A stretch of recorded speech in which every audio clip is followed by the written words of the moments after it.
Hey guys, so tonight we're going to dive into a topic most history books tend to look past, the everyday realities of women working in Victorian-era brothels. I know it might seem like a strange topic for a relaxing tale, but honestly, it offers a deeply compelling glimpse into a lost history concerning actual women simply trying to make their way.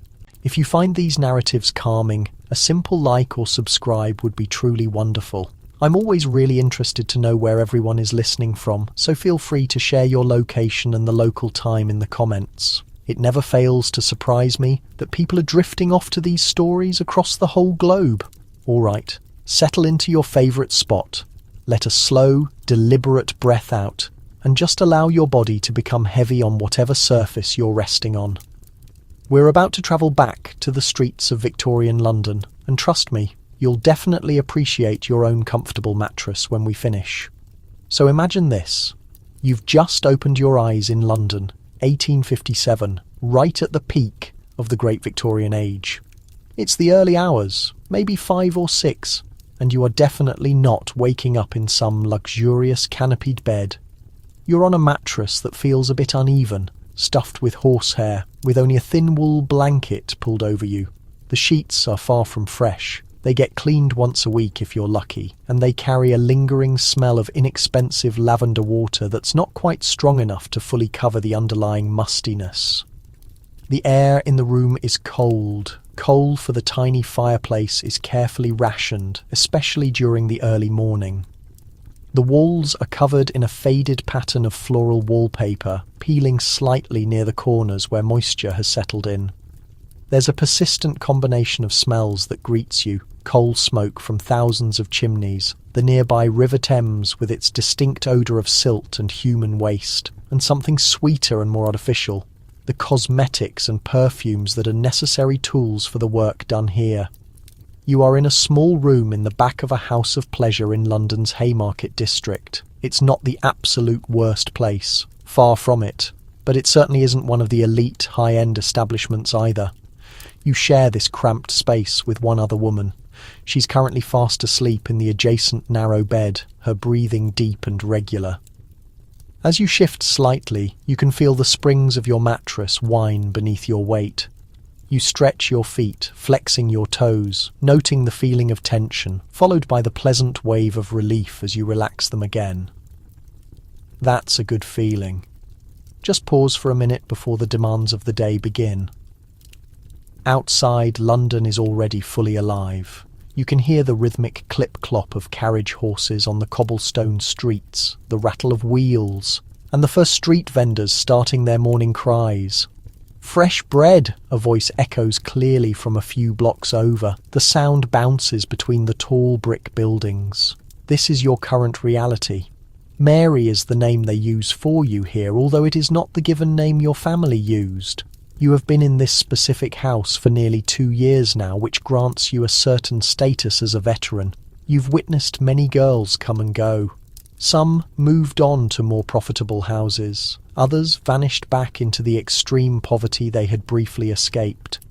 A few succumbed to illness and never recovered.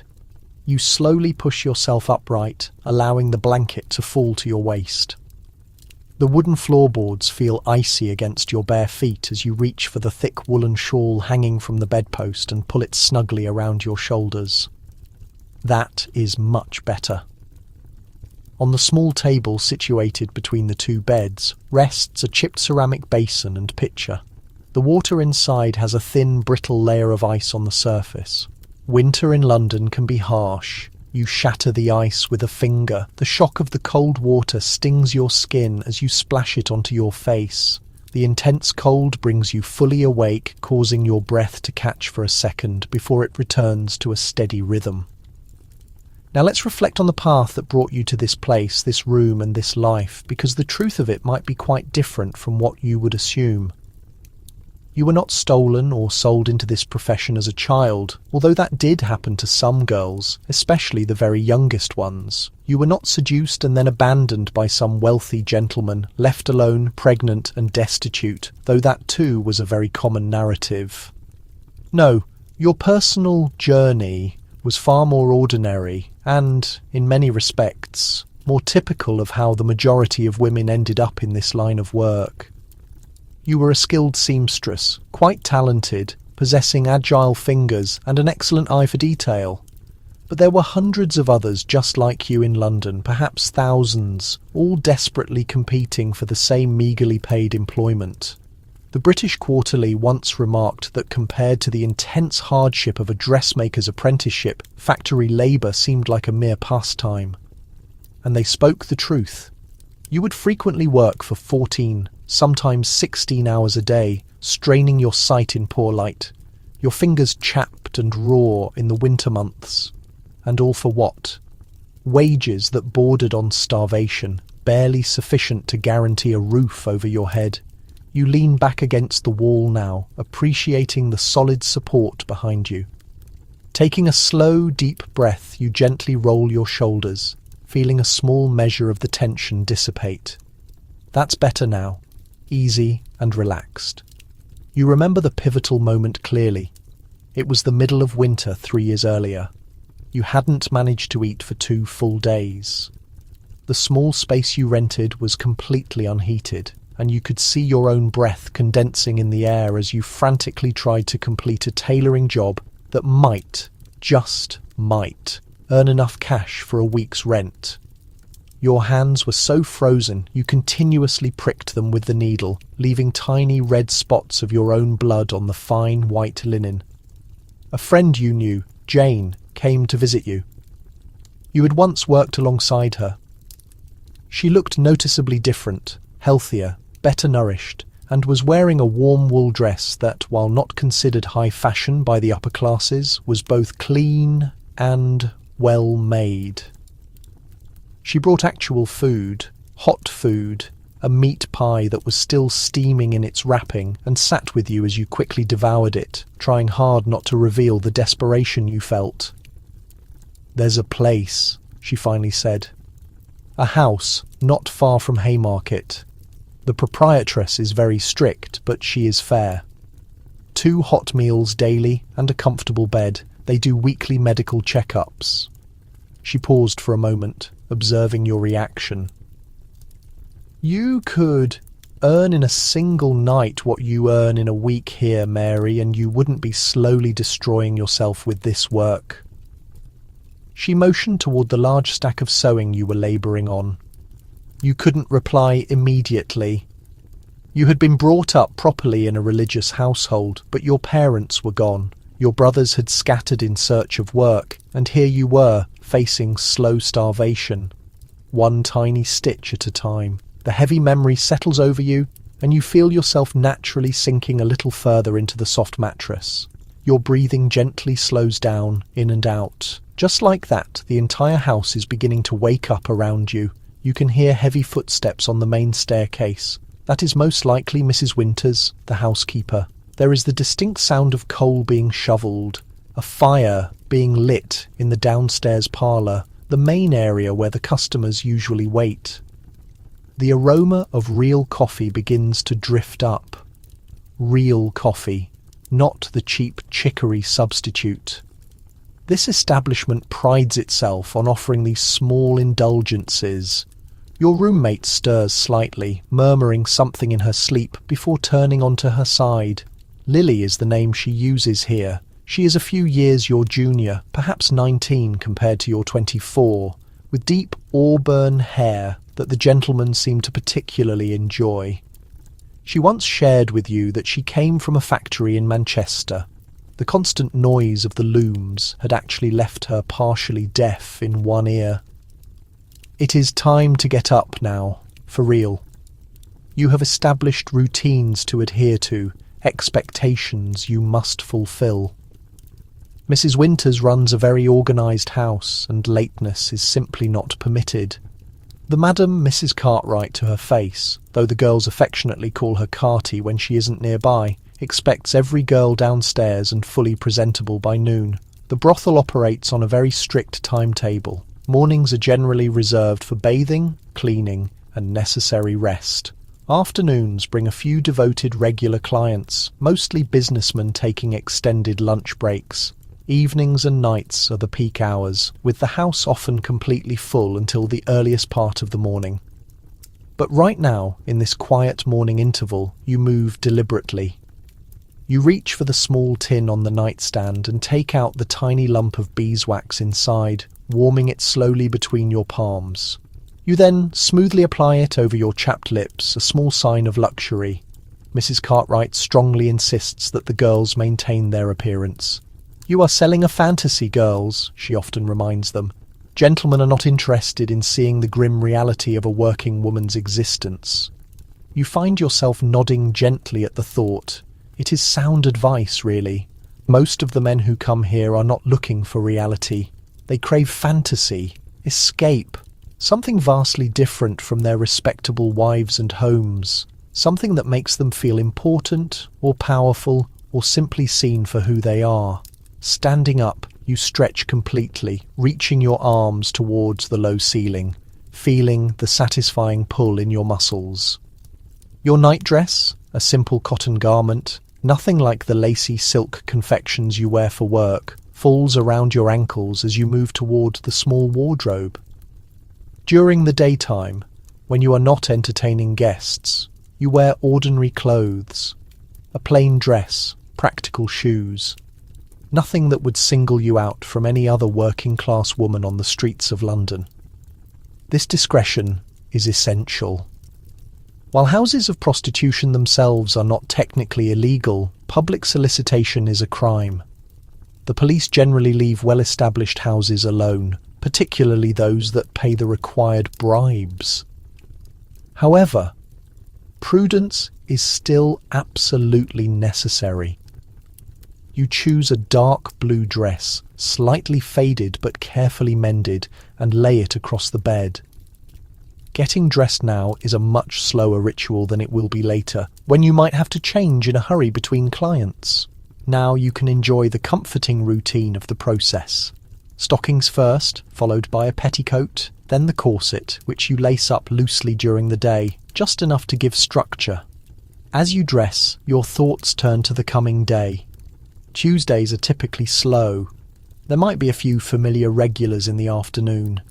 Mr. Phillips, the bank clerk who visits every other week and mostly just wants to chat about his extensive stamp collection.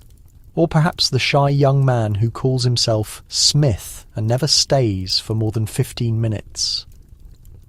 Outside, the various noises of London become significantly louder as the morning progresses. A small group of children run by below the window, their excited, high-pitched voices rising above the general commotion. A dog barks somewhere close by. A street vendor begins his familiar sing-song call. Knives to grind, knives to grind. The very ordinariness of it all still occasionally strikes you as strange. This life, this job that society formally condemns as the ultimate female degradation, happens right alongside normal London existence. The baker delivers fresh bread to the brothel, exactly as he does to the respectable boarding house next door. The coalman, the iceman, the laundress all provide the same services they provide to every ordinary household. You sit back down gently on the edge of the bed, allowing yourself a moment simply to breathe. In through your nose, out through your mouth. Easy and slow. That's it. There is a soft knock on the door. "Hot water, miss," a voice calls. It is young Betsy, the small maid of all work. She is only 13, too young to be involved in the house's main business. Mrs. Cartwright took her in after finding her half-starved and begging on the street. Now she assists the housekeeper, runs various errands, and sleeps in a small room adjacent to the kitchen. In a few years she will likely join the other girls, but for now she is under protection, which is more than can be said for most children on London's ruthless streets. "Come in, Betsy," you call out. The door opens, and the young girl steps inside, carrying a large jug filled with steaming water. Her face is freshly scrubbed, her brown hair neatly done in braids. "Morning, Miss Mary," she says brightly, carefully pouring the hot water into your basin. "A cold one today," Mrs. Winters says. "There might even be snow later." "Thank you, Betsy," you reply, offering her a smile. Have you had your breakfast yet? Yes, miss. Cook made porridge with treacle. There's coffee ready in the kitchen if you'd like some, and fresh bread too. This is another aspect that makes this house superior to others. Regular, decent meals. In the absolute worst brothels, girls might starve if business is slow, or be fed scraps barely fit for human consumption. Here, Mrs. Cartwright fully grasps that healthy, well-fed girls bring in more revenue. Betsy leaves, and you wash properly with the hot water, thoroughly enjoying the feeling of warmth on your skin. The routine is quite soothing. Face first, then your neck, arms beneath your arms, and finally a quick rinse of your most private areas. A full bath happens twice each week in this house, Wednesdays and Sundays, in the large copper tub that is carried into the kitchen. This is actually more frequent bathing than many respectable working-class women manage. Once you are washed, you feel significantly more human. You run a simple comb through your hair, which is dark brown, very thick, and reaches halfway down your back when unbound. For the day, you twist it into a simple knot at the nape of your neck. Later, for business, you will style it more formally, perhaps adding the artificial hairpiece that gives volume and curls. There is a small mirror propped up on the dresser, its silver backing marred by age spots. You check your reflection quickly. Your face looks far better now than it did during your days as a seamstress. Regular, wholesome food has filled out the hollows in your cheeks and added a healthier colour to your skin. Your eyes, though, have definitely changed. They are more wary now, more watchful. You have experienced things, know things that the naive girl from the countryside never could have imagined. You quickly dismiss the moment of reflection. There is no use dwelling on such depressing thoughts. Instead, you concentrate on finishing your dressing, lacing up your boots with experienced fingers, each movement precise and utterly familiar, settling into the easy rhythm of the task. Your breathing naturally slows, in and out, steady and calm. Fully dressed now, you are prepared to face the day. Your very first task will be breakfast, followed by assisting with the general cleaning of the house. Each girl has specific duties assigned. Yours include dusting the main parlour and carefully polishing the glassware in the small bar nook. Mrs. Cartwright is convinced that idle hands cause problems, so even when they are not entertaining customers, the girls are kept occupied. Lily finally stirs for good, sitting up with a loud yawn. "Morning," she mutters, pushing her tangled hair away from her face. "What time is it, then?" "Just past 7, you inform her. Plenty of time still." She nods, stretching her arms above her head. "I had that dream again," she says. "The one about the seaside. Have you ever been to the sea, Mary?" "Once," you reply, recalling a rare family trip many years ago. "Brighton, when I was very small." "I really hope to go some day," Lily says, her voice sounding wistful. "They say the air is entirely different there, much cleaner, that you can genuinely breathe properly." This desire is a common one among the girls, the desperate yearning for enough money to leave London and begin a new life somewhere else. Some actually succeed, but most do not. The money that seems so plentiful compared to other women's work still disappears quickly. Some goes to food and lodging, some to clothing and other necessities for the job, and some goes to small comforts and luxuries that make the life barely tolerable. "You will," you tell her, even though you are not sure if you believe it yourself. "Keep putting something aside every week, even if it's only a shilling. It adds up." She nods. But you both understand how difficult it is to save. There is always an unexpected expense, a toothache requiring treatment, a gown torn beyond repair, a friend in dire need of help. Life inevitably finds a way to consume whatever small financial buffer you attempt to build. You feel a fleeting moment of heaviness at the thought, then consciously let it go. Your shoulders drop slightly as you slowly exhale. That is much better. Just take it easy now. "I'll see you downstairs," you say to Lily, who is finally getting out of bed. "Don't take too long." Mrs. Winters was stomping around earlier, and you know what that means. "She's in a bad mood," Lily agrees with a noticeable grimace. "I'll hurry." You step out of the room, closing the door quietly behind you. The narrow hallway is dimly lit, with well-worn carpet lining its length.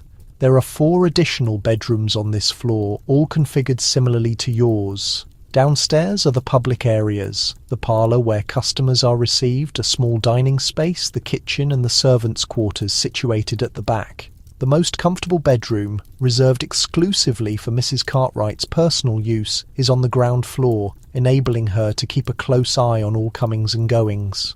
The house itself is tall but narrow, squeezed tightly between similar structures on a quiet side street. It is outwardly maintained with respectability, featuring clean curtains in the windows and a recently painted door. Nothing explicitly identifies it as a brothel. There is no red light, no obvious signage. Clients know to come here through word of mouth, via highly discreet advertisements in certain niche publications, and through the established network of cab drivers and hotel porters who are paid commissions for directing gentlemen this way. As you descend the stairs, the inviting smell of coffee intensifies, now mixing with the aromas of baking bread and frying bacon. Your stomach loudly rumbles in anticipation. The wooden staircase creaks softly beneath your feet, a familiar, cosy sound. You run your hand along the banister, feeling the smooth wood polished over years of similar use. The house is quickly becoming warmer now as fires are being lit in all the main rooms. That pervasive London chill is gradually receding, at least within these walls. You can clearly hear the housekeeper's voice coming from the kitchen, giving careful instructions to the cook. The normal domestic sounds of any household beginning its day. And for this brief moment, it could almost be any house, any life. There is a soothing rhythm to the morning that is comforting in its sheer predictability, a consistent pattern that moves you forward, one simple step at a time through each day. You feel your whole body settling into this rhythm, your breathing naturally matching its gentle pace, in and out, easy and calm. You pause briefly at the bottom of the stairs, taking a moment just to exist. Your muscles feel loose and relaxed, your mind peaceful. Despite everything, there is a distinct sense of peace in this moment, in the simple reality of being alive, of having managed to survive yet another night in a city that constantly consumes so many. The kitchen door is ajar, warm yellow light spilling invitingly into the hallway. You can see the cook standing at the stove, her large back facing you as she works. Betsy is diligently setting the table in the corner where the servants and the girls take their meals together. Mrs. Winters is carefully reading a letter, her spectacles balanced on her nose, her grey hair neatly concealed beneath a cap. It is an ordinary scene, a small moment of peace before the complex dance of the day is fully underway. You take a deep breath, completely filling your lungs, and then slowly release it. Your shoulders drop, the tension simply flowing away like running water. You are ready now. You step forward into the kitchen's welcoming warmth, into the combined scents of coffee and bread and wood smoke, into the quiet, reassuring chatter of the awakening day. There is bacon frying in the pan, its rich aroma making your mouth water slightly. Your stomach gives another small rumble of anticipation. "Morning, Mary," the cook says without turning around. She possesses an uncanny talent for identifying every person purely by the sound of their footsteps. "Sleep well?" "Well enough," you reply, moving to assist Betsy with arranging the table settings. The sheer routine of it is deeply comforting. The familiar weight of the ceramic plates, the precise placement of the cutlery. Your hands perform the tasks automatically while your mind drifts, feeling pleasant and unburdened. Outside, London continues its gradual awakening. A church bell rings faintly in the distance, marking the hour. Voices call out, street vendors, neighbours, children. The endless symphony of the massive city rises and falls like breath, in and out like the ocean waves. The very seaside lily dreams of visiting, rising and falling, a gentle, consistent rhythm that carries you along as you sink further into the predictable patterns of the new day, your body feeling comfortable and relaxed, your breathing steady and slow as you move around the warm kitchen, helping to prepare for the shared breakfast. The scent of fresh bread grows even stronger as the cook removes a loaf from the oven, its crust golden brown and softly crackling as it begins to cool. The kitchen table is wide and rectangular, scarred deeply with years of use. 8 chairs are squeezed around it, enough for the 5 girls currently working in the house, plus Mrs. Winters, Betsy and the cook. Mrs. Cartwright takes all her meals privately in her own sitting room, maintaining the necessary distance she believes is essential for effective management. You gently slide into your usual chair, feeling the smooth, worn wood beneath you. The seat has been heavily polished by years of use, moulded by countless bodies before yours. There is something profoundly comforting about this continuity, that shared silent experience across time. You settle in, appreciating the solid support underneath you. The cook brings over a very large pot of porridge, setting it down firmly in the centre of the table with a satisfying thud. It is good quality porridge, thick and creamy, made with real milk instead of water and sweetened with a generous spoonful of treacle, another of the small luxuries that elevate this house above the most basic establishments. "Eat up while it's hot," the cook says, her broad face flushed from the intense heat of the stove. She is a widow in her 50s who came to work here after the death of her husband left her utterly destitute. She never makes any comment about the nature of the business. She simply cooks and keeps entirely to herself. She makes sure the girls eat well. She genuinely believes that good food is the absolute foundation of health. You serve yourself a generous bowl, the steam rising up in fragrant swirls. The first spoonful is hot and sweet on your tongue, the texture smooth and comforting. You briefly close your eyes, just savouring the simple pleasure of having delicious food when you are genuinely hungry. The other girls filter in gradually. First, Emily, a small blonde who has been here for about 6 months. Then Sarah, older than most at nearly 30, with a pragmatic attitude and a surprising talent for mathematics. She helps Mrs. Cartwright manage the accounts. Last is Josephine, the newest girl, who is still clearly adjusting to the life, her eyes often red from quiet tears. Lily finally appears, her hair quickly pinned up, still looking slightly sleepy. She slips into the chair right next to you just as Mrs. Winters begins pouring the coffee. "Nearly missed breakfast," you murmur, handing her the large porridge pot. "Worth it for 10 extra minutes in bed," she whispers back with a brief smile. The coffee here is another luxury, genuine coffee, not the cheap chicory substitute that most working-class households are forced to use. It is very strong and hot, sweetened with sugar for those who wish it. You cradle the warm cup in both hands, feeling its comforting heat seep into your fingers, nice and cosy. The rich aroma rises with the steam, rich and slightly bitter. Breakfast is generally a quiet gathering. There is an unstated understanding against discussing business matters this early. Instead, the light conversation drifts to ordinary subjects. The ever-changing weather. A funny anecdote about the butcher's delivery boy falling in the alley yesterday. Today, speculation about whether the greengrocer's wife is expecting another baby. Normal, everyday talk. The exact kind of conversation that is happening around thousands of breakfast tables across London this very morning. This feeling of normalcy is vital, a potent reminder that despite the specific nature of the work, this is also just a regular place where people live, eat, sleep, and conduct their daily affairs. You feel yourself sinking into this ordinary moment, your shoulders dropping slightly, your breathing becoming deep and steady. The warm food settles comfortably in your stomach, providing essential energy for the day ahead. You take another sip of coffee, fully appreciating the rich bitterness. After breakfast is finished, the day's household chores commence. The house adheres to a strict schedule with very specific tasks assigned to every girl. This is not merely for efficiency. Mrs. Cartwright believes that structure and responsibility help to maintain order and prevent the chaos that plagues less organized establishments. Today, your morning responsibilities involve dusting the main parlor and carefully polishing the glassware in the small bar area.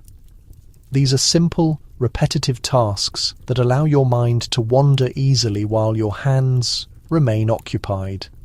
There is a deeply meditative quality to such work. The regular motion, the gradual pleasing transformation from dusty to clean, from dull to shining. The parlour serves as the house's main public reception room, where customers are first greeted. Its decor might be described as respectable, with subtle suggestions of luxury. Solid furniture made of dark wood, upholstered in a rich red velvet that is slightly worn on the arms, but still feels plush. Heavy, matching curtains, tied back during the day to let in what little London sunlight manages to filter through the perpetual haze of coal smoke.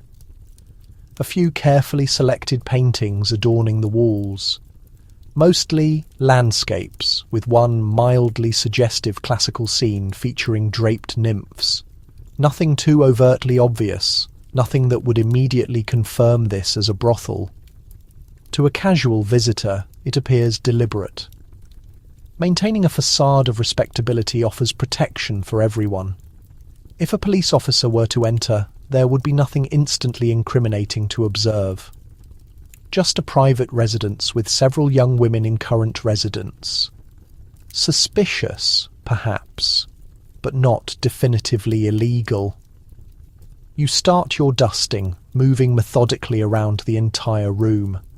A feather duster first for all the large surfaces, then a slightly damp cloth for the finer detail work. The familiar motions are soothing, requiring just enough focus to keep your mind engaged without demanding intense concentration. As you work, you can hear the sounds of the house surrounding you. Mrs. Winters instructing Betsy on the correct method to black the kitchen range. The cook softly humming a tune as she kneads the dough for the day's bread. Lily's light footsteps overhead as she makes the beds. Ordinary domestic sounds that could belong to any local household. The mantelpiece holds several decorative items. A small china shepherdess, a tiny brass clock, a pair of purely decorative urns. You dust each item carefully, replacing them in their exact original positions. Mrs. Cartwright notices if things are moved even slightly. The clock ticks steadily, marking the peaceful morning rhythm. Through the window, you can observe a small slice of London life. A maid forcefully beating a rug in the small courtyard behind the house next door. A cat delicately picking its way along a garden wall. A young boy sprinting with a message clutched tightly in his hand.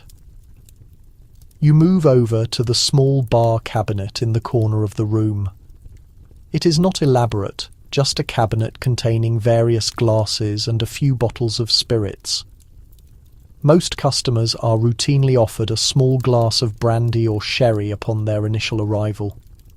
A social custom, a simple way to ease the transaction. The glasses absolutely require polishing. They easily acquire a fine film from London's soot-filled air, even when not actively used. You take each one, breathing gently onto the glass, before vigorously rubbing it with a soft cloth using circular motions. The glass makes a soft squeaking noise as it becomes clean, brilliantly reflecting the dim light in gleaming facets. The repetitive motion is almost hypnotic. Round and round, your breathing naturally synchronizes with the movement. In as you begin the circle. Out as you complete it. Slow and perfectly steady. Your hands instinctively know just the right amount of pressure to exert. Enough to clean the glass effectively without any risk of damaging the delicate crystal. Time passes peacefully as you continue to work. The morning light gradually shifts, painting slow-moving patterns of sun and shadow on the floor. Your mind drifts to pleasant, simple thoughts. the afternoon that lies ahead, the book you are slowly reading in your few spare moments. Dickens's latest, borrowed from Sarah, who gets them from a customer who owns a bookshop. The new hair ribbon you might purchase for yourself if business proves to be good this week. Simple thoughts, immediate, small concerns. You have learned over time not to dwell too much on the past or worry excessively about the distant future. This life relentlessly trains you to exist primarily in the present, to accept each day, each hour, each moment as it arrives.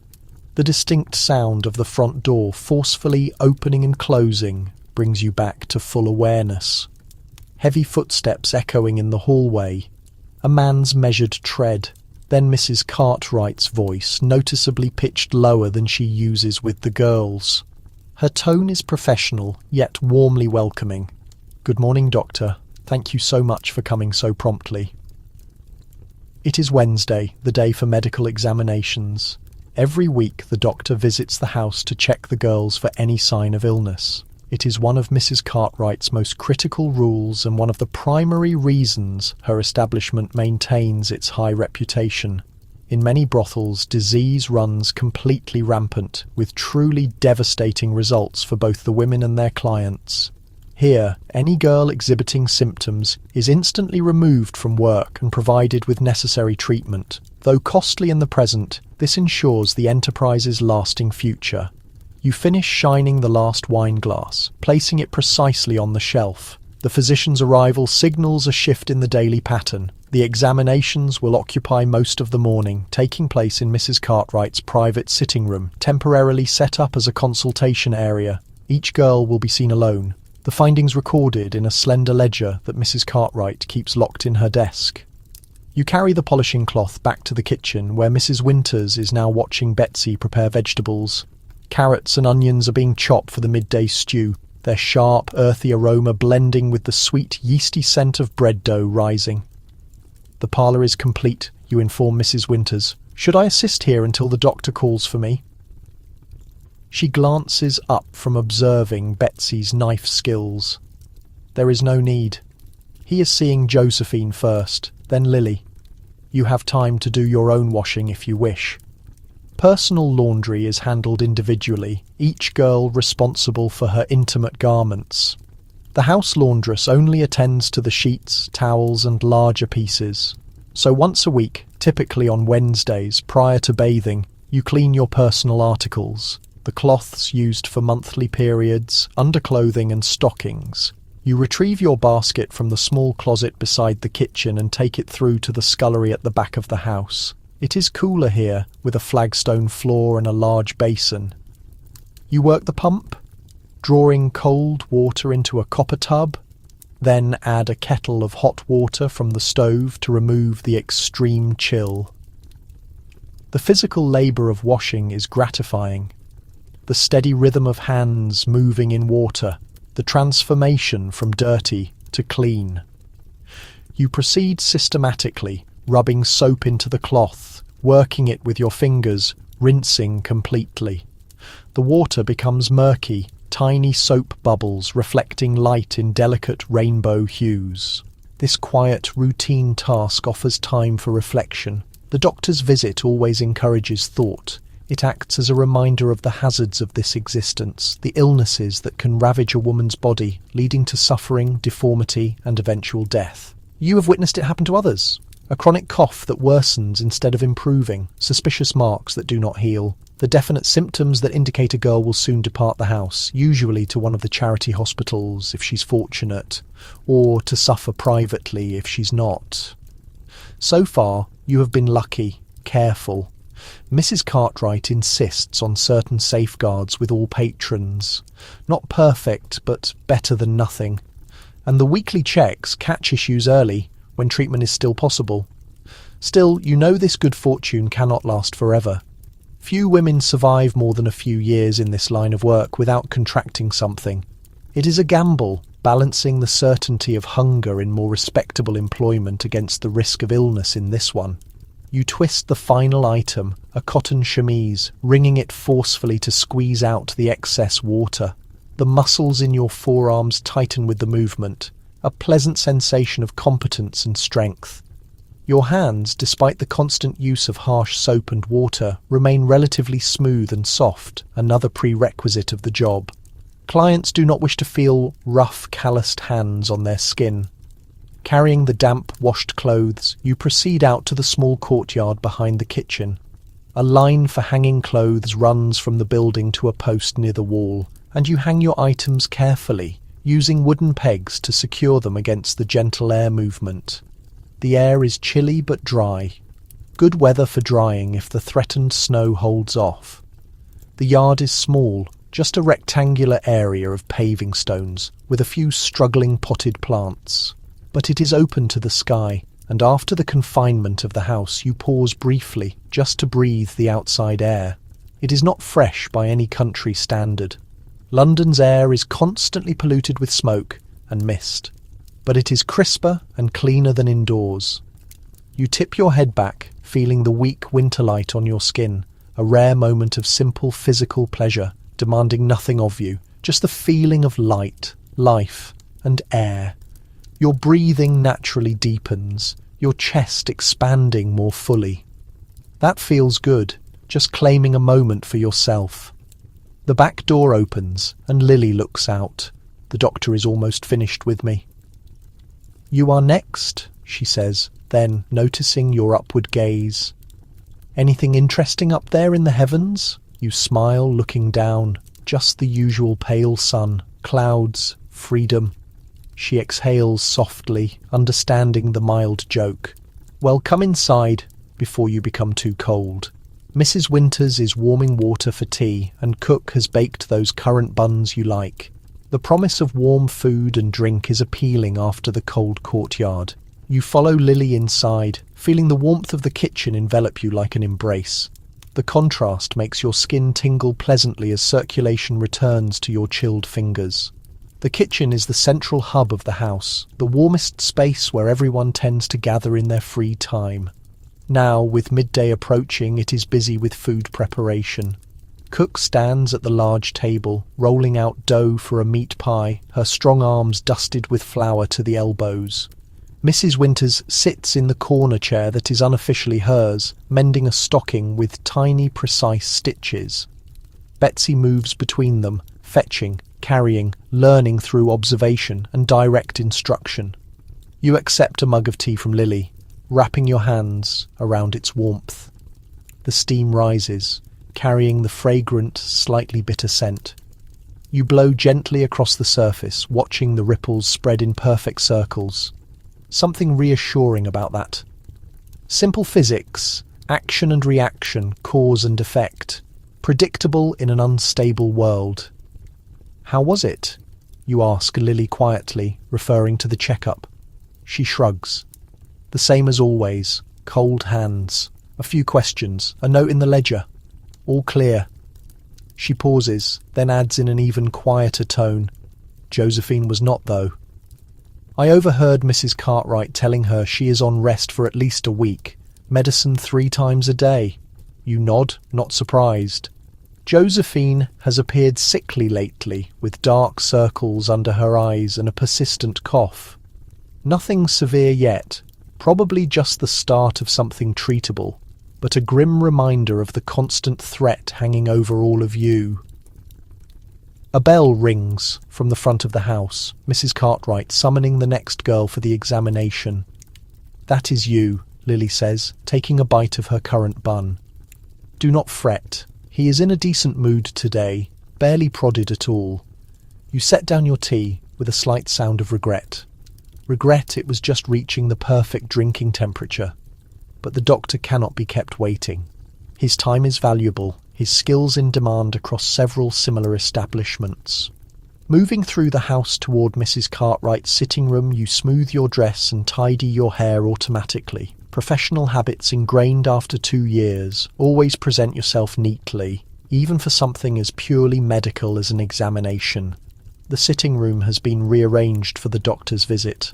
The small rosewood desk is cleared of its usual papers and decorative items, covered now with a clean white cloth. Upon it, rest the instruments of the doctor's profession: a stethoscope, small glass vials of various solutions, a pencil and notebook. The comfortable armchair has been moved back to allow space for a straight-backed wooden chair positioned to catch the best light from the window. Dr. Harrison is a man of about 50, with neat greying hair and a trimmed beard. Unlike many physicians who serve this trade, he does not treat the women with scorn or unnecessary roughness. His manner is strictly professional, his touch objective rather than punitive. He wears a wedding band, and once mentioned children attending university. You sometimes wonder what his respectable family would think of his work with women like you. "Ah, Mary," he says, looking up from cleaning his hands in a basin. "How have you been keeping? Any worries to report?" This is his customary opening, an acknowledgement that you are a person, not merely a body for assessment, a small courtesy that matters more than it should. "Well enough, thank you, doctor," you reply. "No concerns?" He nods, drying his hands on a fresh towel. "Good, good. Well then, shall we proceed?" Mrs. Cartwright sits quietly in the corner, present as a chaperone and to record the results, but positioned so as not to witness the actual examination, another small measure of respect in a situation that could easily lack any. The examination itself is swift but comprehensive, checking breathing, heart rate, inspection of the throat and eyes, then the more private check, quick and impersonal, his touch protected by thin gloves.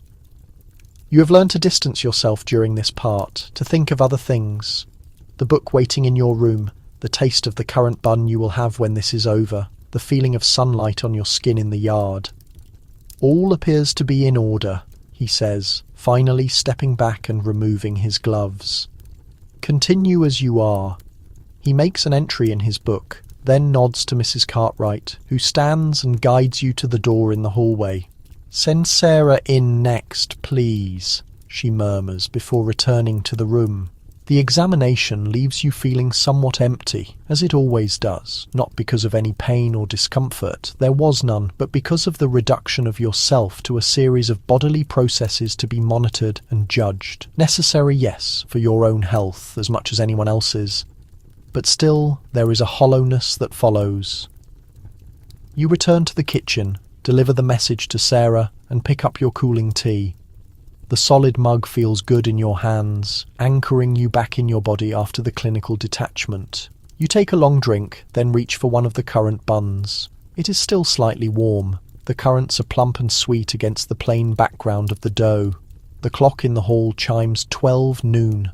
Already the morning has passed quickly, as it usually does on busy days. Soon the house will transition into its afternoon rhythm. There might be customers as early as 1 o'clock, businessmen taking extended lunch breaks, mostly regular patrons who know the quieter hours mean more attention and less waiting. You finish your tea and bun, brushing crumbs from your dress. There is time for a quick visit to your room before the afternoon begins. A chance to rest, check your appearance, perhaps change into something slightly more suitable for receiving customers than your morning work dress. The stairs creak familiarly under your feet as you ascend to the upper floor. The house has settled into its midday quiet, that brief pause between morning duties and afternoon business. Even the noises from outside seem muffled, as if the entire street is taking a collective breath. Your room greets you with its familiar objects and smells. Small, yes, and simple by wealthy standards, but still yours in a way few spaces have been. The bed where you started your day, the small chest where you keep your clothes and few possessions. The window that offers a limited but valuable view of the sky above the rooftops. You catch sight of yourself in the small mirror, cheeks slightly flushed from the kitchen's warmth, hair still neat from morning brushing. You look unremarkable, just a young woman in a simple dress, indistinguishable from thousands of others walking London streets. Nothing marks you visibly as what society would call fallen, no scarlet letter, no outward sign of moral condemnation. This thought brings a small, dry smile to your lips. The contradiction of it all still strikes you sometimes, how the same society that denounces women like you creates the circumstances that make this life necessary, then supplies the customers who make it profitable.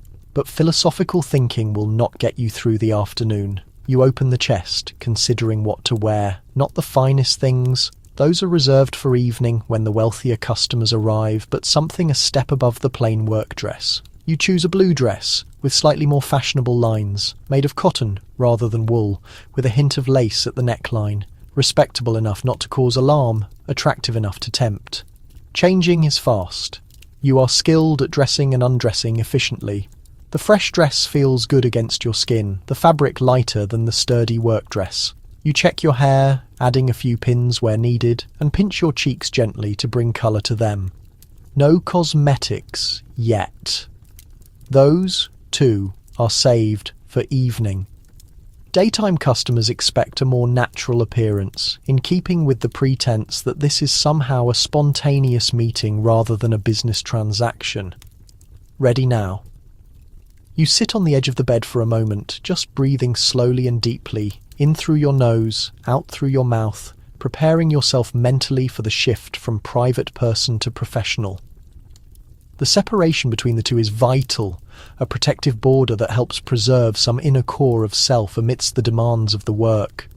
Your body feels relaxed, your mind clear.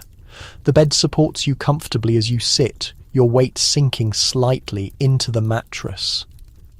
That connection to the physical world, the tangible reality of objects, of sensations, helps center you. You run your hand over the blanket beside you, feeling its slightly coarse texture against your palm. Real. Present. Now. From downstairs comes the sound of the front door opening, then closing. Voices in the hallway, Mrs. Cartwright's professional greeting, a man's deeper tones in response. The afternoon has begun. You rise from the bed, smoothing your dress one last time. A final deep breath, filling your lungs completely before releasing it. Slowly your shoulders drop as the air leaves you, tension flowing away like water. You are ready now. The door handle is cool under your fingers as you pull it open. The hallway stretches before you, the stairs leading down to where life continues its complicated dance. Each step feels deliberate as you move forward. Your breathing steady and even, your posture balanced and controlled. Just like that, easy and calm, you descend into the afternoon, into whatever it may bring. Your mind settled in the present moment. The wood of the banister is smooth beneath your trailing hand, polished by countless similar journeys. The house settles and creaks around you, a living entity with its own rhythms and patterns. You become a part of that pattern, flowing with it rather than resisting it, each breath matching its gentle pulse. Nice and easy. That is it, moving forward, one step at a time into the continuing day. The parlour is already occupied when you reach the bottom of the stairs. Mrs. Cartwright stands near the fireplace, one hand resting elegantly on the mantelpiece as she speaks to a visitor. The man has his back to you, middle-aged by the look of his posture, dressed in a well-tailored but not ostentatious dark coat. A businessman, most likely. You pause in the doorway, waiting to be acknowledged. Mrs. Cartwright glances up, gives you a slight nod, permission to enter. "Ah, and here is Mary now," she says smoothly. "Mary, this gentleman was just asking after some pleasant company for an hour or so." The visitor turns, revealing a face that matches your initial impression. Around 45, with greying hair at the temples and the weathered complexion of someone who spends time outdoors. His expression is polite but slightly nervous. A new customer then.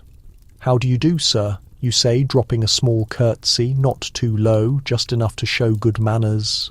Your voice is different now, a touch softer, slightly more refined than your natural speech, the professional voice learned through observation and practice.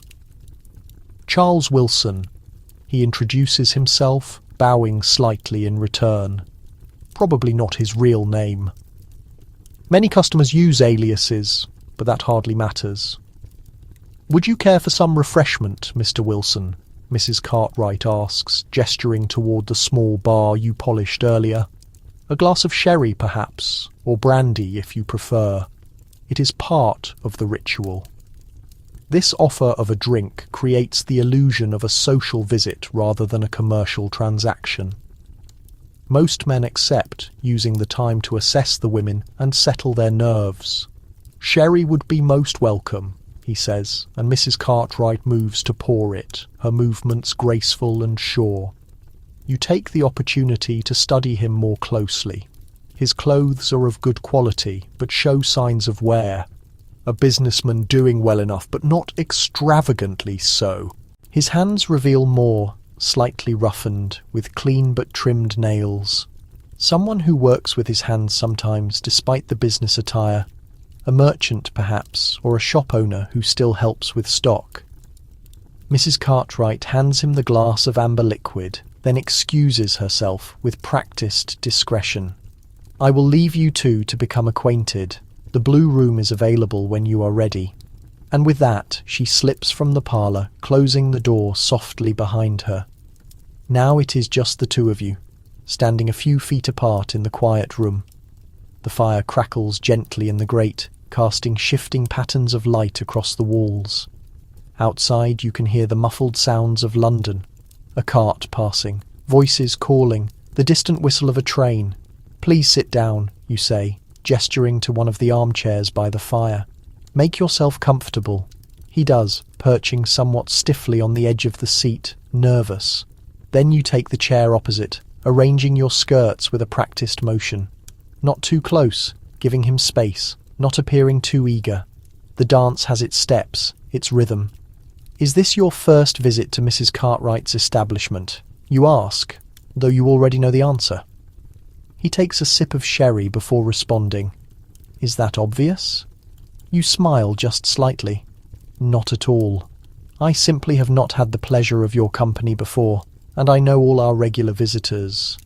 This seems to relax him somewhat. He leans back a little in the chair, the stiff line of his shoulders softening. "Yes, it is my first time. A business associate recommended the address, said it was respectable." That word again. Respectable. So important in this society. This thin veneer that makes the unacceptable acceptable, that allows men like Mr. Wilson to visit places like this without having to acknowledge what they are really doing. Mrs. Cartwright runs a very proper house, you agree. You will find everything here is conducted with discretion and good taste. He nods, takes another sip of his sherry. You notice his hand is steadier now. The initial awkwardness is fading as the familiar social patterns assert themselves. For all its illicit nature, this interaction follows rules that are comfortably predictable. "And you, Miss Mary, was it? Have you been here long?"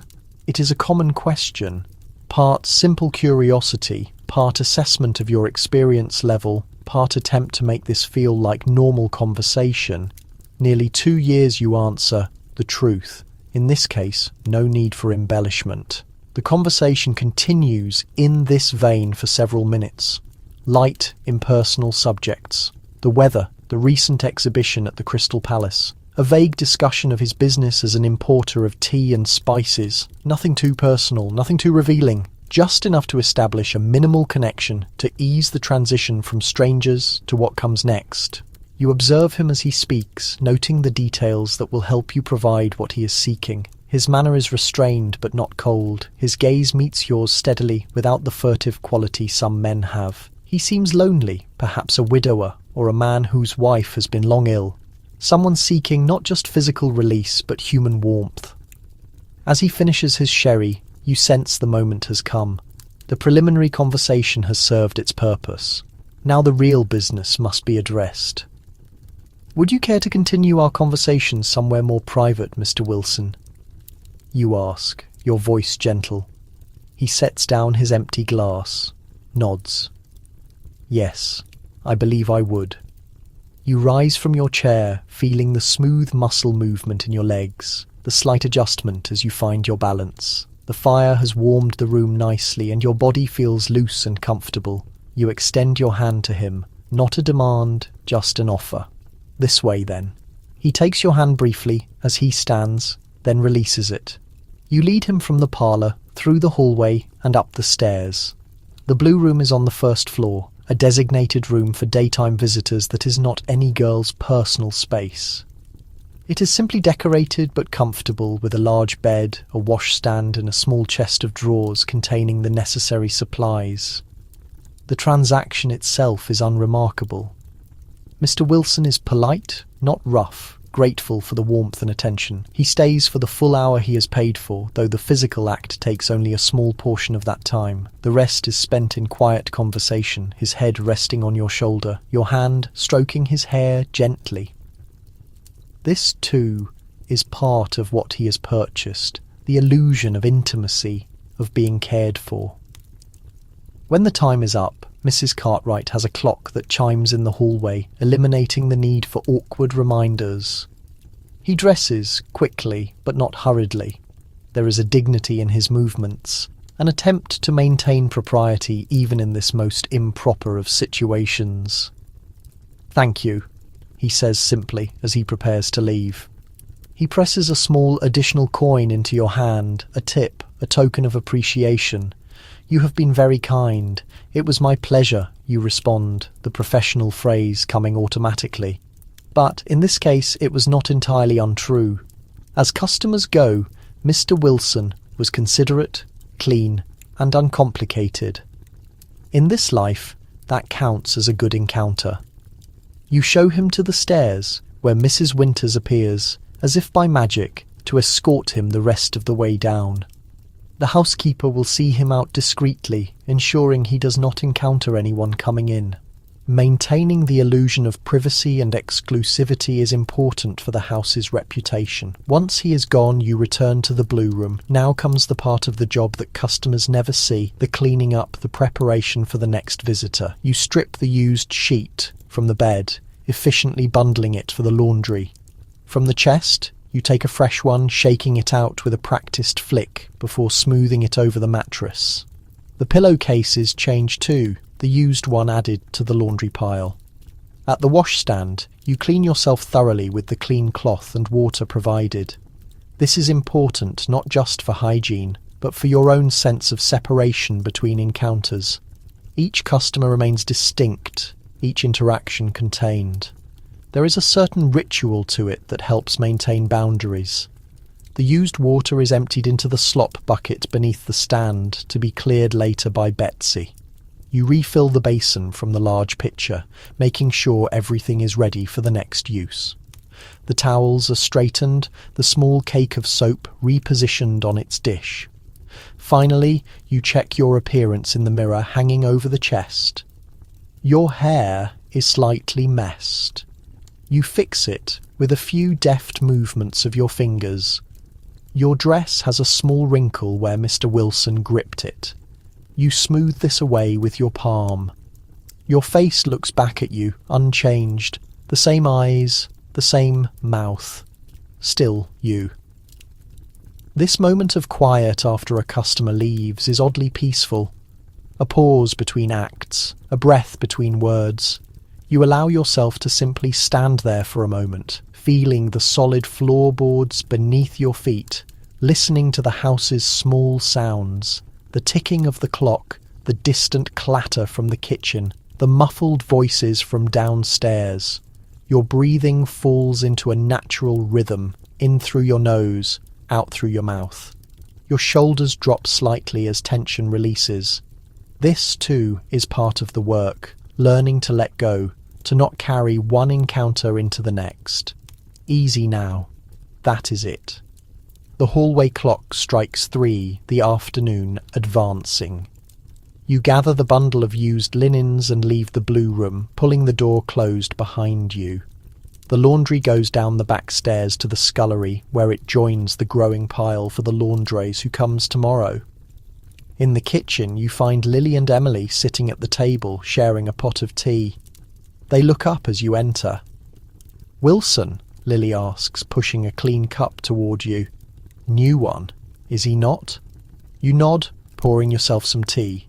Seems decent enough. Widower, I think. Tea merchant. This kind of exchange is common, sharing information about customers, especially new ones.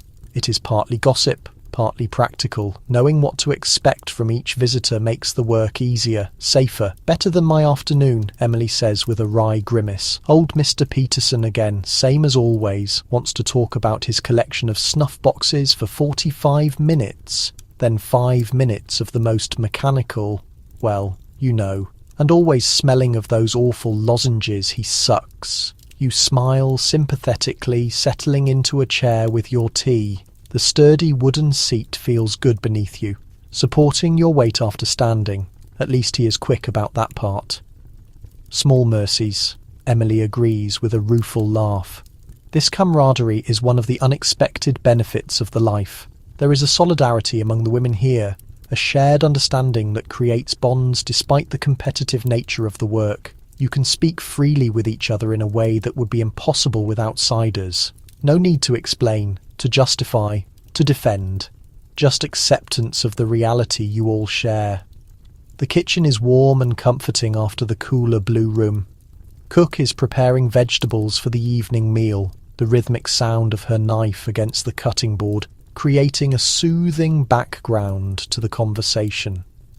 The smell of baking bread fills the air, the second batch of the day for tonight's dinner. You take a sip of tea, feeling its warmth spread through your chest. It is good tea, another of the house's small luxuries.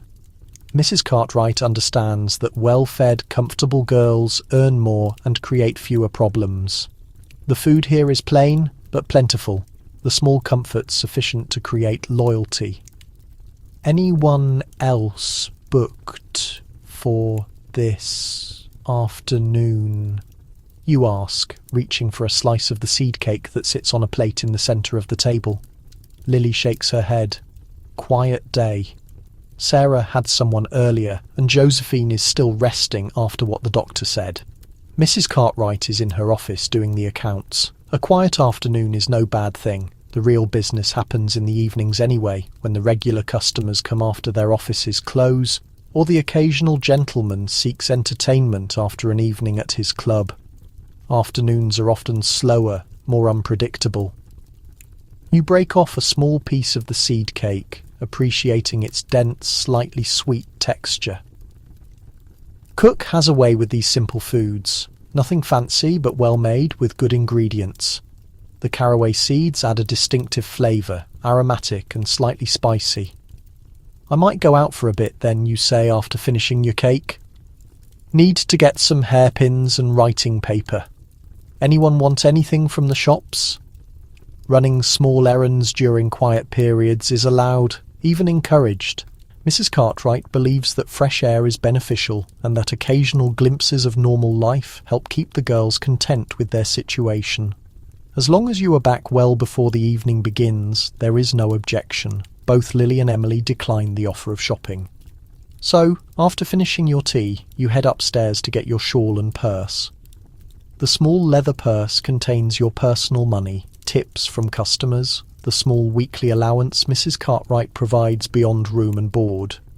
Not much, but enough for small purchases and the occasional treat.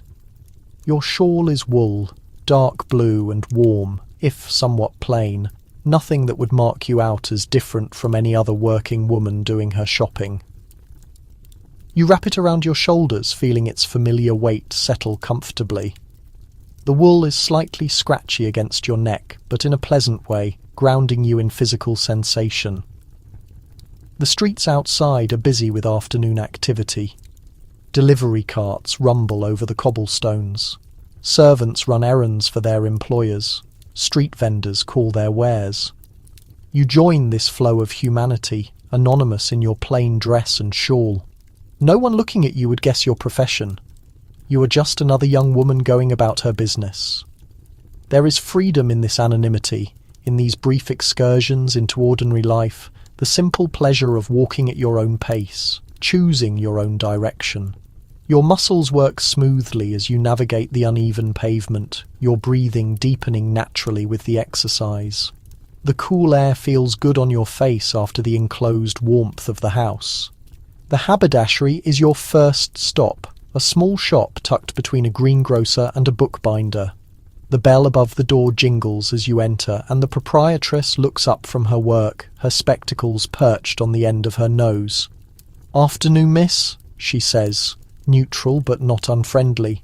"What can I help you with today?" "Hairpins, please," you reply. "The black ones, medium size." She nods, reaching beneath the counter for a small box. 6p for a dozen. Good quality. These will not bend out of shape like the cheap ones. You count out the coins carefully. Not that money is particularly tight at the moment, but habits of economy are deeply ingrained. The proprietress wraps the hairpins in a small paper packet, passing it across the counter with a business-like nod. Next is the stationer's, 3 streets over. Here you purchase a small packet of writing paper and envelopes and a new pencil. The elderly man who serves you is more talkative than the haberdashery woman, commenting on the weather, asking if you are buying the paper for correspondence with a sweetheart. You smile and make non-committal responses, playing the role of a respectable young woman with perfect conviction. These small interactions with the outside world have their own peculiar pleasure, the pretense of normality, the brief escape from your actual circumstances. For these few minutes walking these few streets you could be anyone, a shop girl, a governess, a daughter running errands for her family. But the fantasy has its limits, its boundaries. There are streets you do not walk down, shops you do not enter. The respectable tea room where ladies meet their friends is not for you. The church, with its judgmental spire, seems to follow you with invisible eyes. Even in anonymity, there are reminders of your place. Your final stop is the baker's, where you indulge in a small luxury, a jam tart, the pastry still slightly warm, the strawberry filling sweet and tangy. You walk along eating it, truly tasting each mouthful, dabbing a smear of jam from your finger for simple pleasure. Small delights, instant contentment. Those are the rewards of this existence. The return walk to the house is unhurried, more leisurely. There is no rush, and the physical motion feels pleasant after spending the greater part of the morning inside. Your frame moves fluidly, muscles engaging in familiar patterns, joints flexing and straightening with every stride. There is a deep satisfaction in this basic operation, this physical ability. Your chest rises and falls with breath. Your heart maintains a steady rhythm. Your gaze absorbs the rich visual scene of the London street, simply existing, simply being. By the time you reach the house, the afternoon is nearing its close. The quality of the light is transforming, shadows extending, the atmosphere taking on that particular golden shade that precedes dusk. You use your key to unlatch the front door. Each girl possessing one is another sign of Mrs. Cartwright's confidence and good organisation, and you step back into the cosy inner space. The house feels subtly altered now, infused with a certain energy. Evening preparations are underway. You can hear activity above you, voices calling between rooms. The rhythm is shifting from the calmer daytime tempo to the busier evening speed. Mrs. Winters intercepts you in the hallway, her sensible face holding its usual look of slight disapproval. There you are. Mrs. Cartwright requires everyone to be ready by 7 tonight.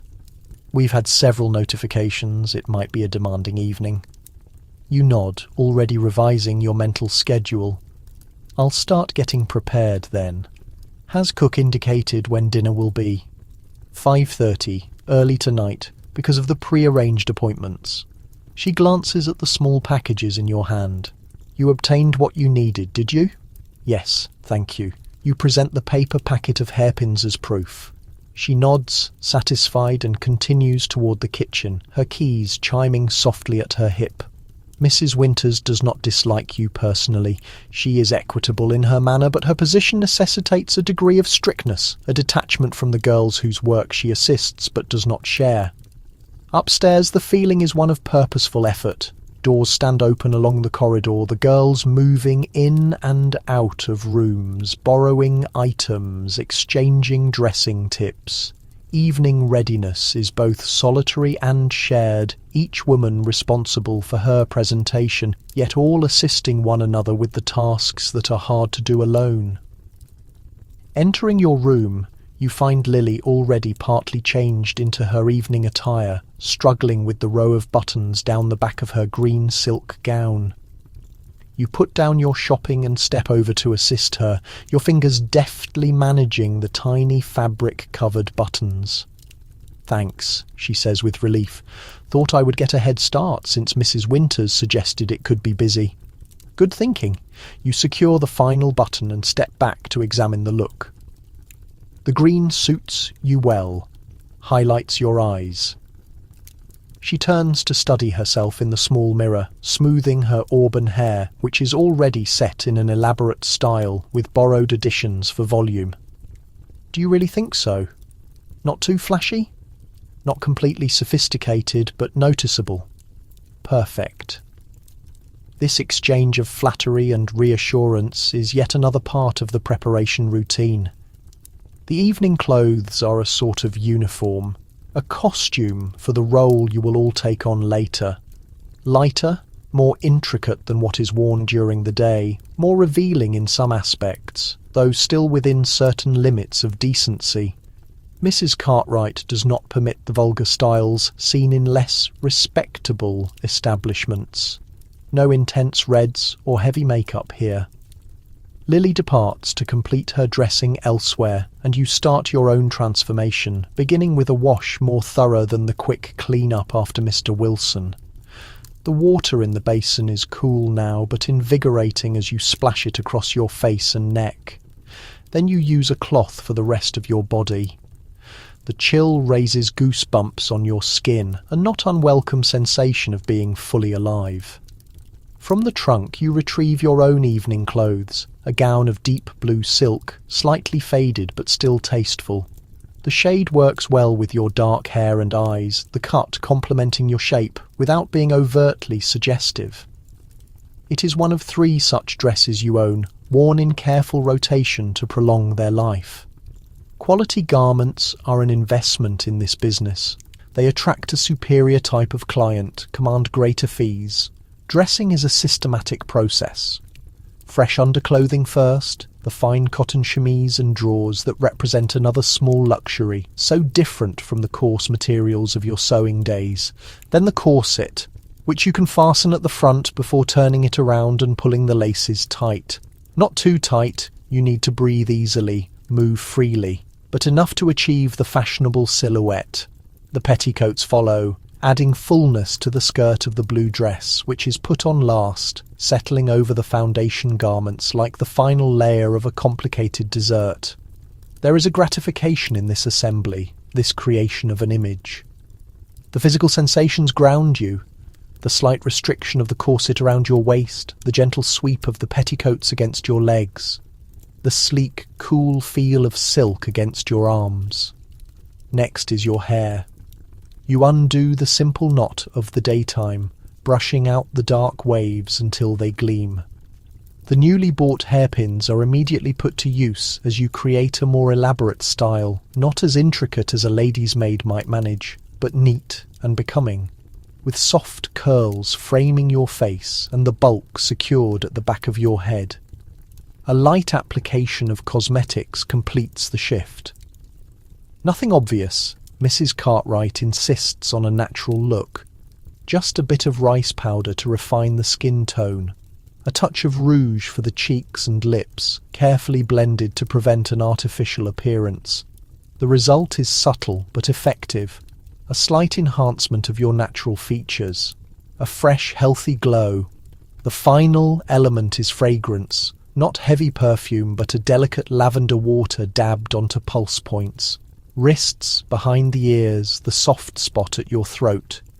The scent rises subtly with your body's warmth, a clean, pleasing aroma that hides any remaining traces of the day's activities. You step back, judging the result in the mirror. The transformation is complete, from ordinary working woman to something more polished, more appealing. Not a lady, precisely, that fiction would not be credible, but a woman of distinct appeal, of particular charms, someone worth spending time with, worth paying for. The clock in the hall chimes 5:30, dinner time. You head downstairs, the silk dress rustling softly with each step, the subtle added weight of the evening clothes changing your posture, your movement, back straighter, steps more measured. The physical change reinforces the mental shift from private self to professional persona. Dinner is served in the dining room rather than the kitchen, another difference between day and evening routines. The table is set simply but correctly, with clean linen and decent silverware. Mrs. Cartwright joins the girls for this meal, sitting at the head of the table in her own evening dress of dark purple silk. Her presence elevates the event, reinforcing the standard she expects. The food is simple, but substantial. A rich beef stew with plenty of vegetables, fresh bread still warm from the oven, and a rice pudding with raisins for dessert. Good, satisfying food to provide energy for the night ahead. Wine is also served. A glass for each. Enough to create a pleasant warmth, not enough to dull the mind. Conversation flows easily around the table. The shared meal is a moment of community before the individual work of the evening commences. You find yourself seated between Sarah and Emily, with Lily across from you. Josephine is absent, still resting on the doctor's orders. "I heard Mr. Henderson might visit tonight," Emily says, tearing off a piece of bread. "Haven't seen him in weeks." Sarah nods, spearing a piece of beef with her fork. Business trip to Glasgow, apparently. His usual night would have been last Thursday. This sharing of information continues throughout the meal. Who might arrive, who has been missing, which regular patrons might be anticipated. It is partly professional preparation, partly the normal chatter of any workplace. The clientele become figures in a shared story, their habits and preferences common knowledge. Mrs. Cartwright listens more than she speaks, occasionally correcting a detail or adding a piece of information the girls lack. Her role is complicated: employer, protector, disciplinarian, sometimes even guide. She maintains a certain distance, but there is no cruelty in her management, no unnecessary severity. As dinner ends, she addresses the table generally. As Mrs. Winters may have mentioned, we have several confirmed appointments for tonight and likely more drop-in visitors. Mr. Harrington has requested Emily specifically. Mr. Lawrence and Mr. Benson are expected around 8. Both are open to whomever is available. There may be others. Several messages suggested possible visits. She pauses, her gaze moving around the table. I expect everyone to conduct themselves with their usual dignity. Remember, quality of service, not quantity, is what sustains our reputation. This small address is part reminder, part motivation. The underlying message is clear. A busy night means good earnings for everyone, but standards must not be lowered in the pursuit of maximum profit. It is what separates this house from many others, this balance between business and certain principles. As the plates are cleared by Betsy and Cook, Mrs. Cartwright stands, signalling the conclusion of the communal part of the evening. I will be in my office for the next hour, then in the parlour to greet guests.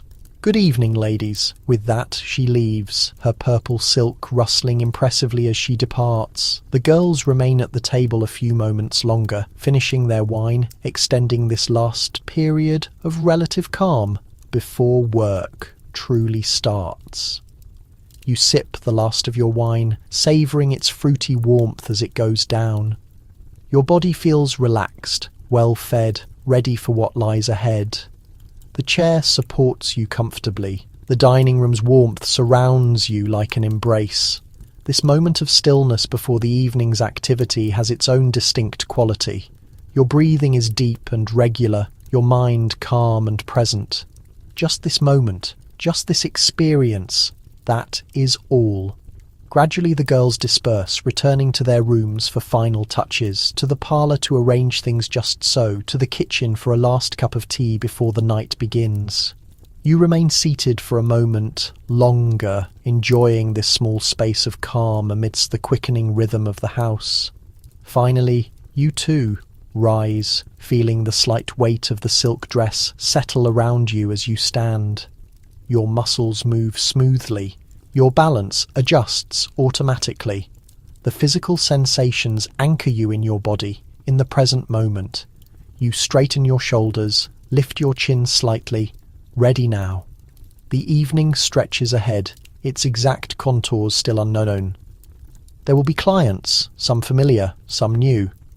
There will be the performance of charm, of interest, of desire, the physical acts that are the actual commodity being exchanged, the small talk and large silences, the unexpected moments of connection or distance. But all that is still to come. For now, there is just this transition, this movement from one state to another. You walk toward the parlour, where the opening scene of the evening will commence. Your footsteps are measured, your breathing steady. The blue silk rustles gently with each step, a soft accompaniment to your movement. Your hand trails lightly along the wall as you walk, feeling the subtle texture of the wallpaper beneath your fingertips. Present, aware, grounded in your body and this moment. Just like that, easy and calm. The parlour has been transformed for the evening, heavy drapes drawn against the night, gas lamps lit and adjusted to create a warm, attractive glow. The fire burns brightly in the grate, driving away the constant London chill. A decanter of sherry and several glasses stand ready on the small table, alongside a dish of sugared almonds and some small fancy biscuits. Sarah is already there when you enter, positioning herself gracefully on one of the sofas. Her evening dress is a deep burgundy that complements her fair complexion. Her blonde hair is intricately styled with small pearl pins. She looks up as you join her. "You look good," she says, appraising your appearance with a professional eye. The blue brings out your eyes. "Thank you," you reply, settling into one of the armchairs. The upholstery is slightly worn but still comfortable. The velvet feels smooth beneath your hands, quiet still. She nods. "Early yet, Mrs. Cartwright says the first booking is not until 8. She adjusts a fold of her dress, smoothing the rich fabric with practised hands. "Might start slowly, but be busy later. It is the end of the month.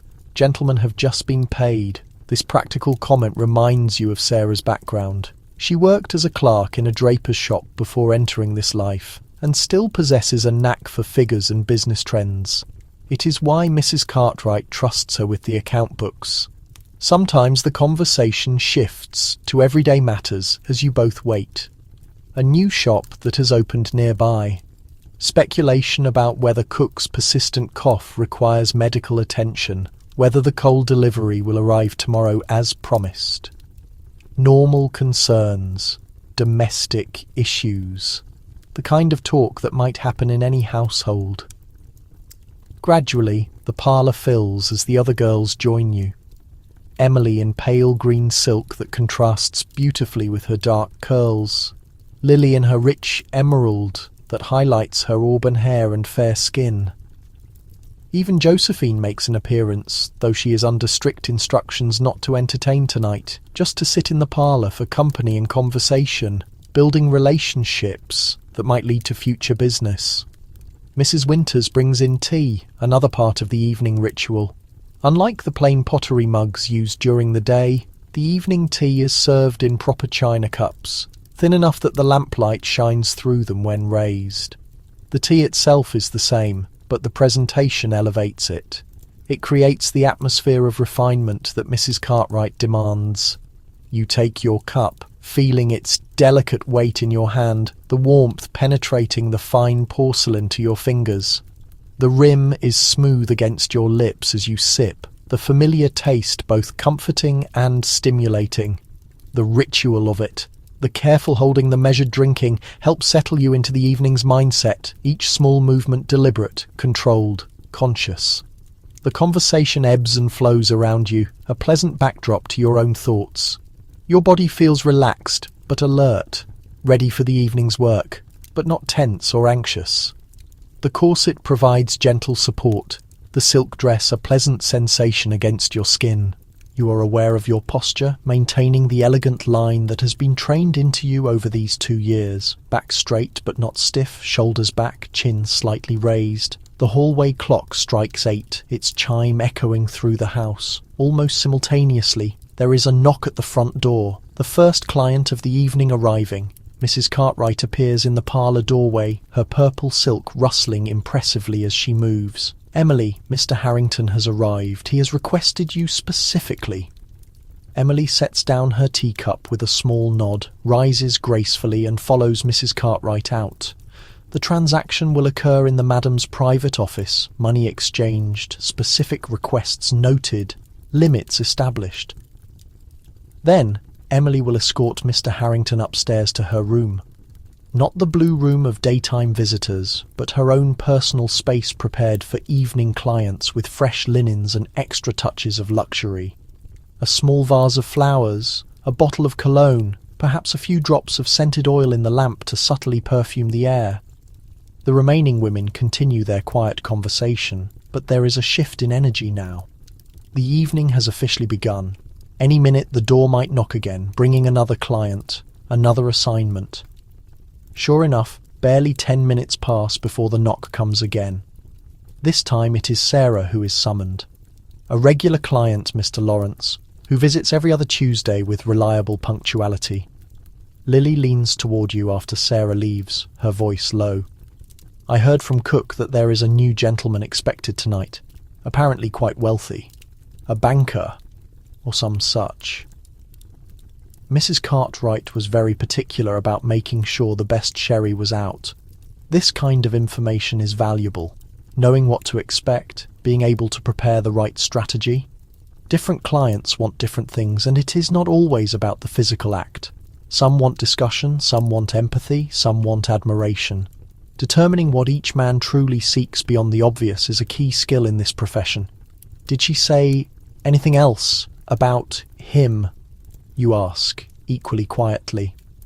Lily shakes her head.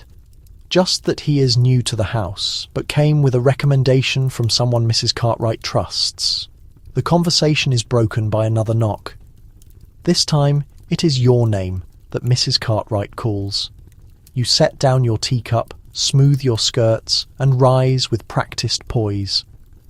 Your muscles respond smoothly, your movements measured and deliberate.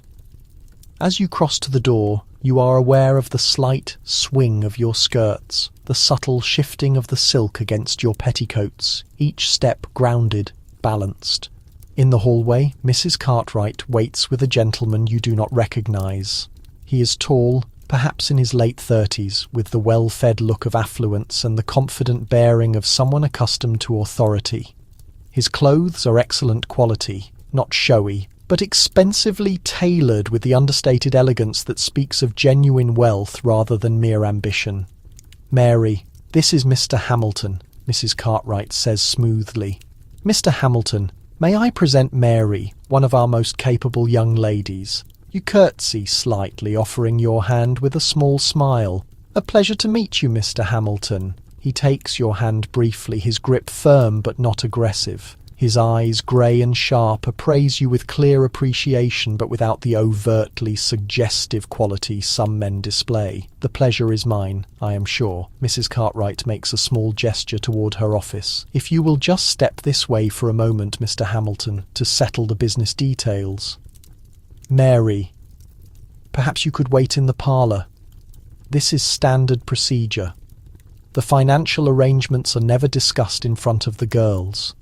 Maintaining the pretense that this is a social encounter rather than a commercial transaction, you nod and return to the parlour while they disappear into the office. Lily raises an eyebrow questioningly when you re-enter. "The new one?" "Yes," you confirm, taking your seat again. "Seems the respectable type, banker or lawyer, I would guess from the clothes and manner." She nods, understanding the unspoken judgment. Different types of men require different approaches. The respectable ones often want more elaborate pretense, more conversation, more courting ritual, more assurance that this is somehow different from a straightforward exchange of money for services.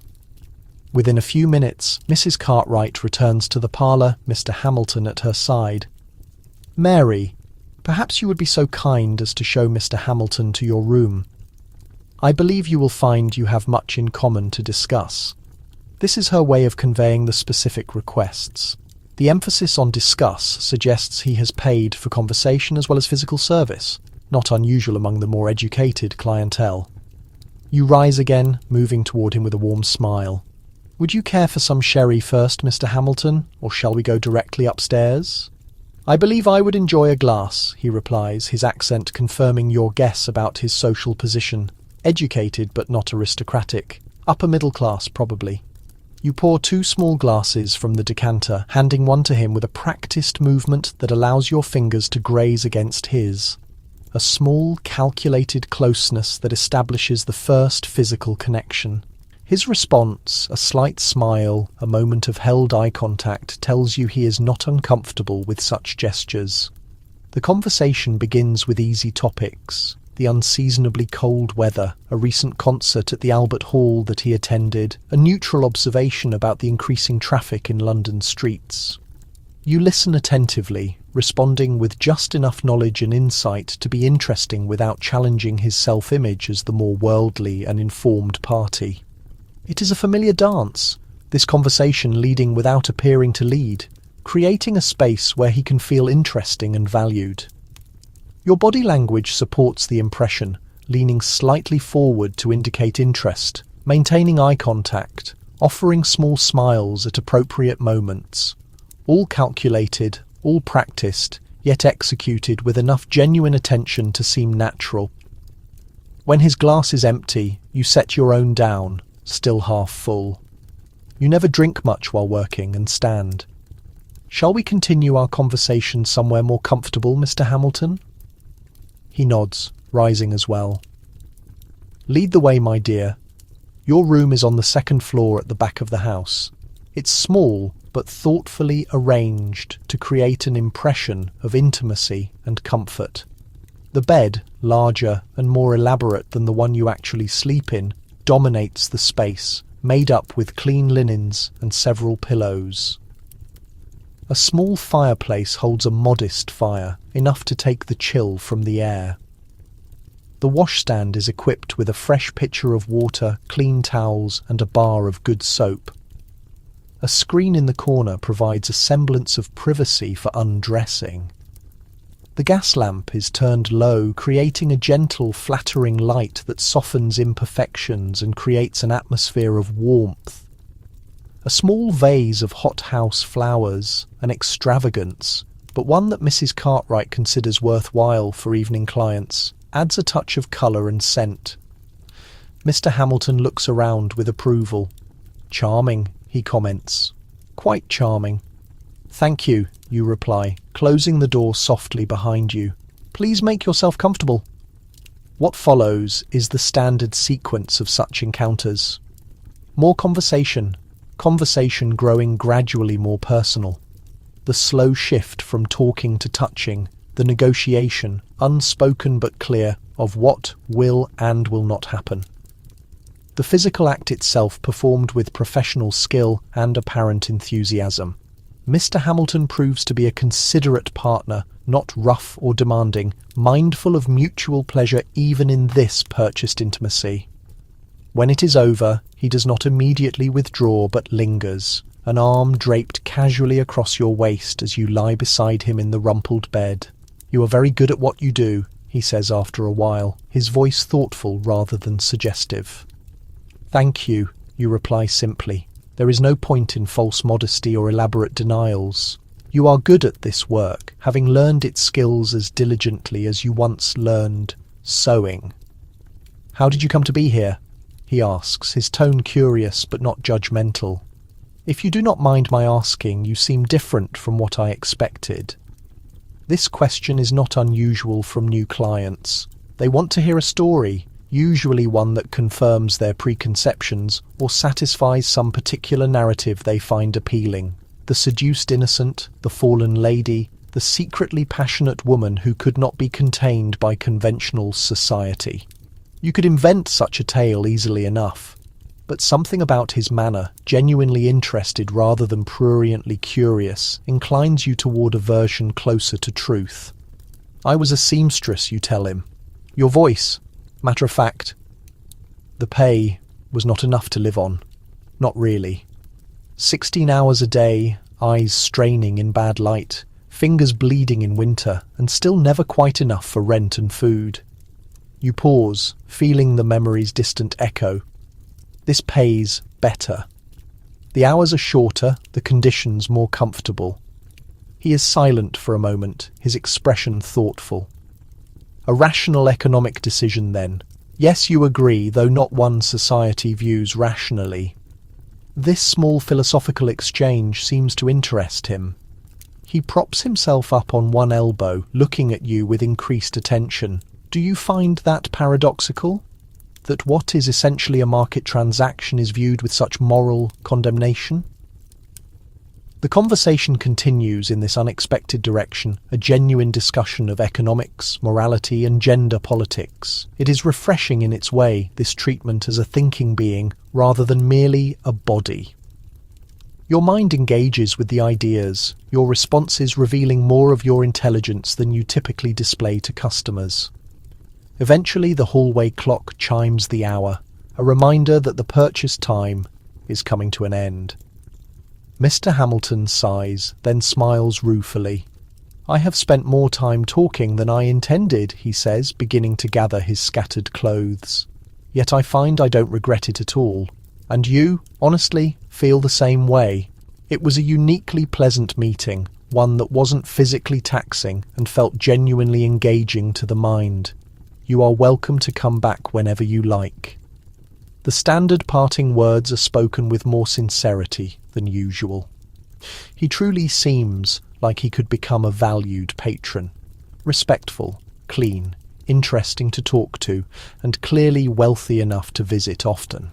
He gets dressed efficiently but takes his time, maintaining a composure during what could be an awkward transition. Once fully clothed, he reaches into his waistcoat pocket and pulls out a small coin, an amount extra to what he already paid Mrs. Cartwright. For the conversation as much as anything, he says, placing it on the small table instead of putting it directly in your hand. The gesture feels more respectful, less like a mere exchange. Thank you, you reply, not yet reaching for the coin. That was truly interesting. He nods, seemingly gratified by your response. Perhaps I'll call again next week if that works for you. I'd be delighted, you tell him, the professional phrase again carrying an unusual ring of truth. With a final smile and a slight courteous bow, he departs. You hear his footsteps fade on the stairs, then Mrs. Winter's voice greeting him in the hall below. She'll see him out discreetly, making sure he doesn't meet anyone else coming or going on his way. Now you begin the routine that follows every client. Washing, changing the bedding, putting the room back in order. The physical motions are ingrained, requiring very little focus. Your body knows this sequence well. The smooth removal of the dirty sheets, the quick but thorough wash at the basin, the efficient remaking of the bed with fresh linens from the chest. The predictable actions are almost soothing, allowing your mind to wander. The time spent with Mr. Hamilton was distinctive enough to make you pause. The rare mental connection, the fact that he treated you like a person whose thoughts mattered. These things are uncommon in this line of work. Most men are looking for a fantasy, a physical escape. They aren't interested in real dialogue, a genuine connection. Still, it would be a mistake to overthink it, to craft a story of exceptional understanding or a unique event. He paid for your time, your body, your attention, like any other client. The fact that he chose to spend some of that time talking doesn't fundamentally alter the nature of the transaction. This clear-sighted judgment isn't based on bitterness or sadness, just a pragmatic realism. You've managed to stay afloat in this profession partly by upholding these boundaries, this clarity about what is and isn't real. It shields you from the danger of false hopes, from getting emotionally invested in the wrong places. With the room tidied, you check your appearance in the small mirror. The encounter was relatively gentle, needing only minor adjustments to your hair and clothing. A couple of pins replaced, a wrinkle smoothed, a little more colour on your lips. Ready again. Before heading downstairs, you pause just to breathe, to ground yourself. Standing in the middle of the room, feet solidly on the floor, you briefly close your eyes. Inhale through your nose, exhale through your mouth. Slow, deep breaths that expand your ribs against the mild pressure of your corset. A conscious effort to relax your shoulders, your jaw, the delicate muscles around your eyes. This moment of deliberate stillness helps separate the experiences. Mr. Hamilton is in the past. Whoever comes next hasn't arrived. Just this breath, this moment of being wholly yourself, belongs entirely to you. You feel the firmness of the floorboards beneath your feet, the subtle motion of air on your skin, the steady rise and fall of your chest with each breath. Present, centered, grounded. The clock in the hall chimes, the half hour bringing your focus back to the passage of time. You open your eyes, take one last deep breath, and move towards the door. The silk of your dress rustles softly as you walk, a gentle sound accompanying your movement. Your hand on the doorknob is steady, your posture composed and ready for whoever or whatever comes next. The house is now fully engaged in its evening routine. As you walk down the stairs, you can hear several voices from different rooms, the low hum of conversation, an occasional burst of laughter, the ringing sound of glasses. Business is in full swing. The carefully planned dance of supply and demand, longing and satisfaction, illusion and reality playing out behind multiple closed doors. In the parlour, you find Lily by herself, arranging the sherry glasses and straightening the sofa cushions between clients. She looks up as you enter, her face lighting up. There you are. How was the banker? Cook was right about him being loaded. Did you notice that gold watch chain? You smile, sitting down on the sofa next to her. He was fine, talkative, intelligent. He might become a regular. She nods, understanding the entire unspoken assessment contained in those simple words. Lucky you, I had old Mr. Watson again. You know, the one with the grabby hands and the peppermint drops he's always sucking. Breathes like a steam engine, that man. This sharing of information is partly practical, partly the normal exchange of work experiences. There's a comfort in it, in the silent understanding between women who share this specific life. No need to explain, to excuse, to defend, just an acceptance of the reality you all live in. The fire in the grate has quieted down, casting a soft, warmer glow. Lily stands to put on another small log, her movements efficient and practiced. The fresh wood catches quickly, sending up a flash of brighter flame before settling into a steady burn. You watch the fire, allowing your gaze to soften, your thoughts to quiet. The warmth reaches you even several feet away, a gentle touch on your skin. The parlour smells of smoke from the wood, sherry, the faint perfumes worn by the women, and the lingering scent of the forced flowers in a vase on the mantelpiece. Familiar smells, comforting in their associations. Your body feels pleasantly weary but not exhausted, the kind of physical awareness that comes from being active, but not overworked. The silk dress holds you lightly, the corset supports without being too restrictive. Your feet, in evening slippers instead of the sturdier daytime boots, are tucked under you on the sofa, the muscles relaxed and comfortable. This peaceful moment between clients is another of the small pockets of time that belong only to you.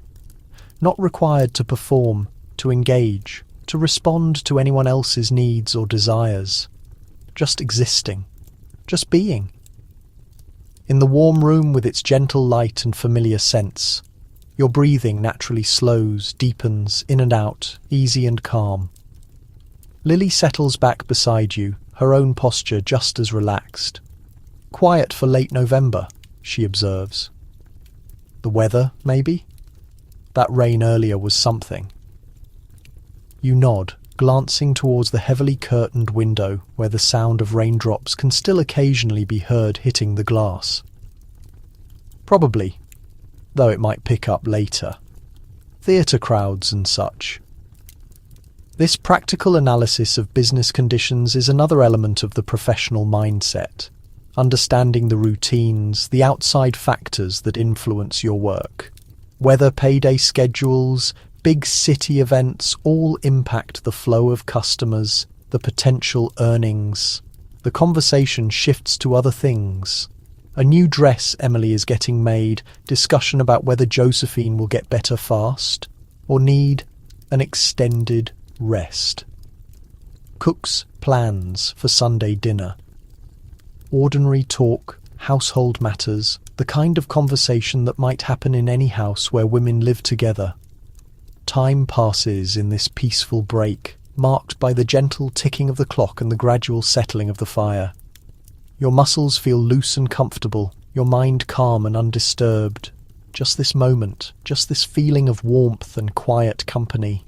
Your breathing naturally matches the rhythm of the house, the faint sound of voices, the occasional creak of floorboards, the soft rustle of fabric as Lily shifts position next to you. The front door knocker sounds, signalling another customer arriving. You both sit up a little, professional awareness returning. Mrs. Cartwright's voice in the hall, welcoming whoever has arrived. Then her appearance in the parlour doorway, her eyes finding you. Mary, a gentleman has asked for your company. Are you available? You rise smoothly from the sofa, feeling the pleasant weight of the silk dress settle around you as you stand. Your body feels refreshed, ready. Of course, Mrs. Cartwright. She nods, indicating for you to follow her to the hall where the next customer is waiting.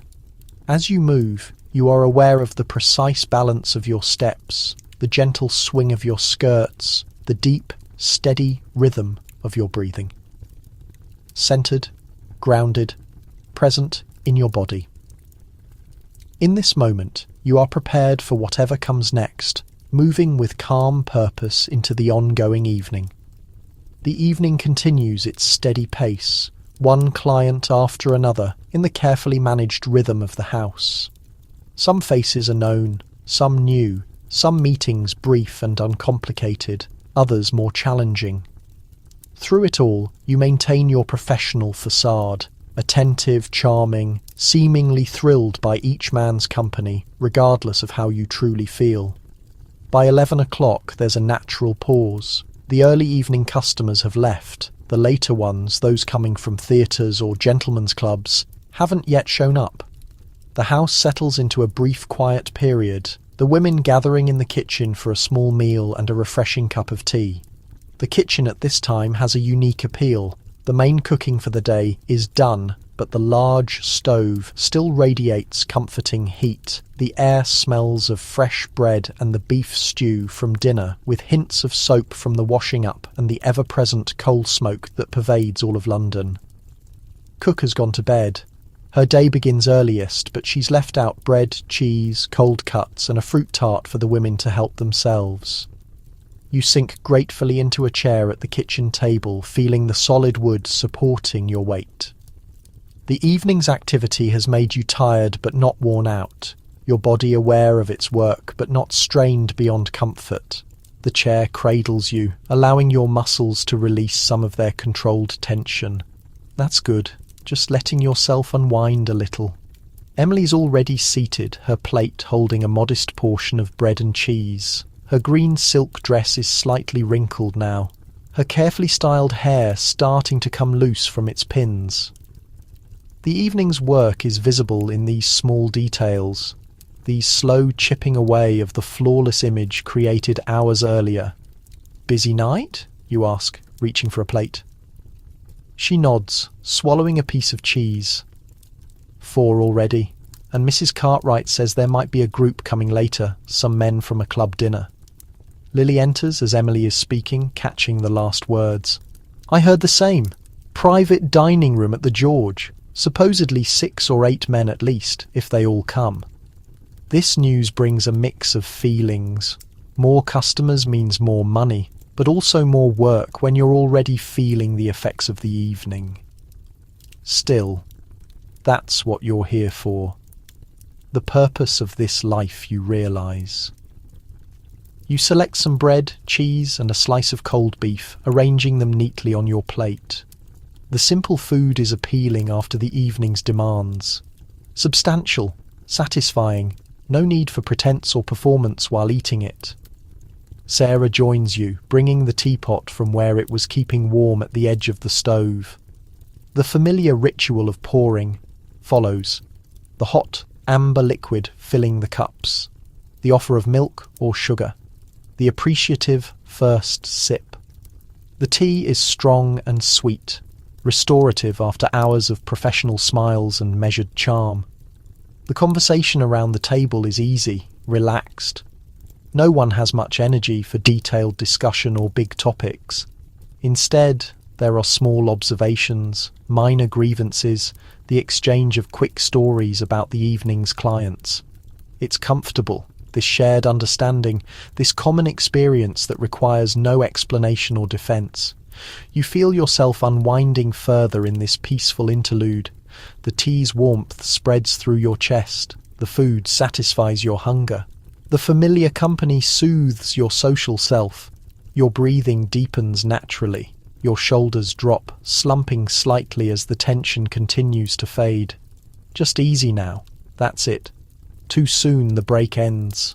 Mrs. Winters appears in the kitchen doorway, her perpetually serious expression perhaps a little more stern than usual. "They're here," she announces without preamble. "6 gentlemen from the club dinner. Mrs. Cartwright wants everyone in the parlour immediately." There's a collective sigh, quickly checked. Professional duty reasserts itself. Plates are put aside, teacups drained, quick checks made of hair and dress. The brief moment of relaxation disappears, replaced by the necessary focus for work.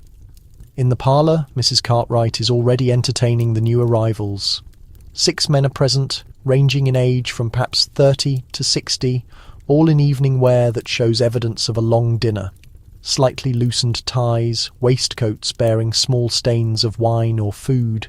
Their voices are louder than the usual parlour tone, their laughter more frequent, the influence of good wine and male companionship making them less reserved than individual visitors. Mrs. Cartwright looks up as you and the other women enter, her expression showing nothing but professional welcome. "Ah, here are the ladies now. Gentlemen, may I present Emily, Lily, Sarah and Mary. I'm sure you'll find their company most agreeable." What follows is a more complicated negotiation than usual, with multiple customers and multiple women.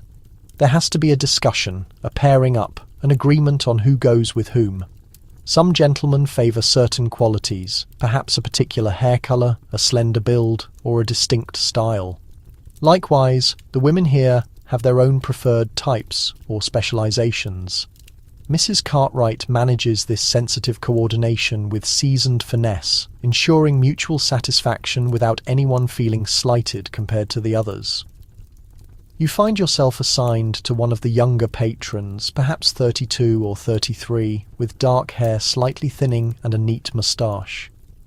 He introduces himself as Edward, speaking with the over-precise tone of someone trying and somewhat failing to mask intoxication.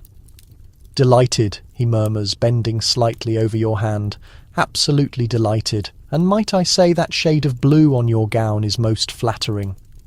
The customary compliment is delivered with enough genuine warmth to suggest he truly believes it, or at least wants to. You return his smile, offering a practiced, grateful acknowledgement that such remarks always elicit. Inside your head, the professional machinery is already evaluating, classifying and formulating the plan. Slightly tipsy but functional, keen but not forceful, and likely married. A pale ring mark is visible on his finger where a wedding band was recently removed. The ensuing exchange follows a predictable trajectory, starting with polite small talk before shifting to more personal remarks, the gradual weaving in of flirtation, and the subtle shift from conversation to physical contact. Your body executes its function automatically. The correct expressions, the appropriate reactions to his increasingly bold flattery, the carefully calibrated nearness that encourages without promising too much too soon. Eventually, the parlour discussion has served its purpose, like a well-rehearsed scene. All the pairings reach this stage within minutes of one another, as pairs rise from chairs and settees, heading toward the hall and the staircase beyond, each woman guiding her gentleman toward the assigned chamber. The time spent with Edward is unremarkable, neither particularly enjoyable nor especially taxing. The wine has made him too sluggish to draw out the activity, and he is too conventional to ask for anything unusual. When it is done, he slips into a shallow sleep, his breathing deep and regular. Beside him in the rumpled bed, you allow yourself a brief stillness, a small moment of respite. The room is warm from the fireplace and the recent exertion, the air thick with the mixed aromas of intimacy, cologne, and a faint hint of your lavender water. Outside, the rain has resumed, tapping against the window in an irregular rhythm. Distant sounds drift through the house. Voices, a laugh, the quiet creak of floorboards as someone passes in the hallway.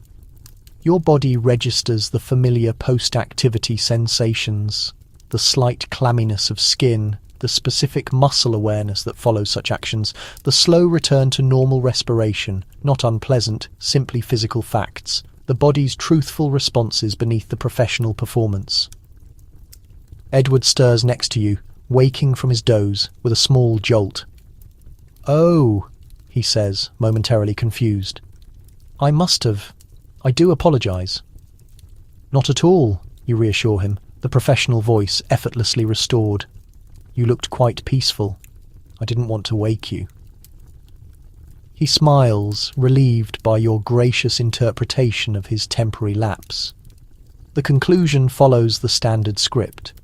Brief, slightly uncomfortable dialogue, the careful physical separation, the systematic retrieval of scattered clothes. You assist him with his cravat, your fingers nimble with the familiar knot. He expresses genuine thanks for this small assistance, for the greater service that preceded it, for the entire managed experience that lets him return to his ordinary existence, with certain needs met and his dignity intact. Once he is gone, you carry out the now routine process of tidying up, washing, changing the linen, and organising the room. The physical steps are automatic, demanding little conscious thought. Your body knows these movements, executing them with economical grace, while your mind floats in the quiet aftermath. It has been a long day, you realise, from the morning awakening through the different duties, errands, the doctor's visit, an afternoon client, evening preparations, and multiple evening customers, each requiring a different aspect of your persona, different levels of focus and performance. The cumulative weight of all these hours, all these interactions, settles upon you as a profound physical and mental exhaustion. It is not an unpleasant tiredness. There is satisfaction in it. Work done, wages earned, challenges handled. Your body feels thoroughly used but not misused, your mind tired but not anxious. Just the natural depletion that follows sustained effort and concentration.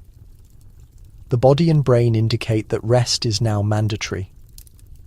The clock in the hall chimes 1, technically morning already, though still the heart of night by any real measure. The rain persists in its gentle beat against the window, now accompanied by the distant rumble of thunder. A proper storm seems to be developing.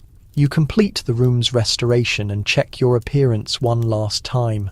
The blue silk gown definitely shows the effects of the lengthy evening. Small creases set in, a slight relaxing of the careful fit.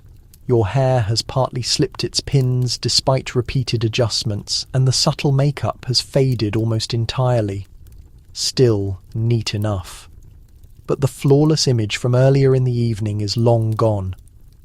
Returning downstairs, you find the parlour empty except for Mrs. Cartwright, who is seated in her usual chair, finishing some entries in her account book. She looks up, as you enter, her sharp gaze assessing your state with a single sweep. "I believe that will be all for tonight, Mary," she says, her voice showing the first signs of her own fatigue.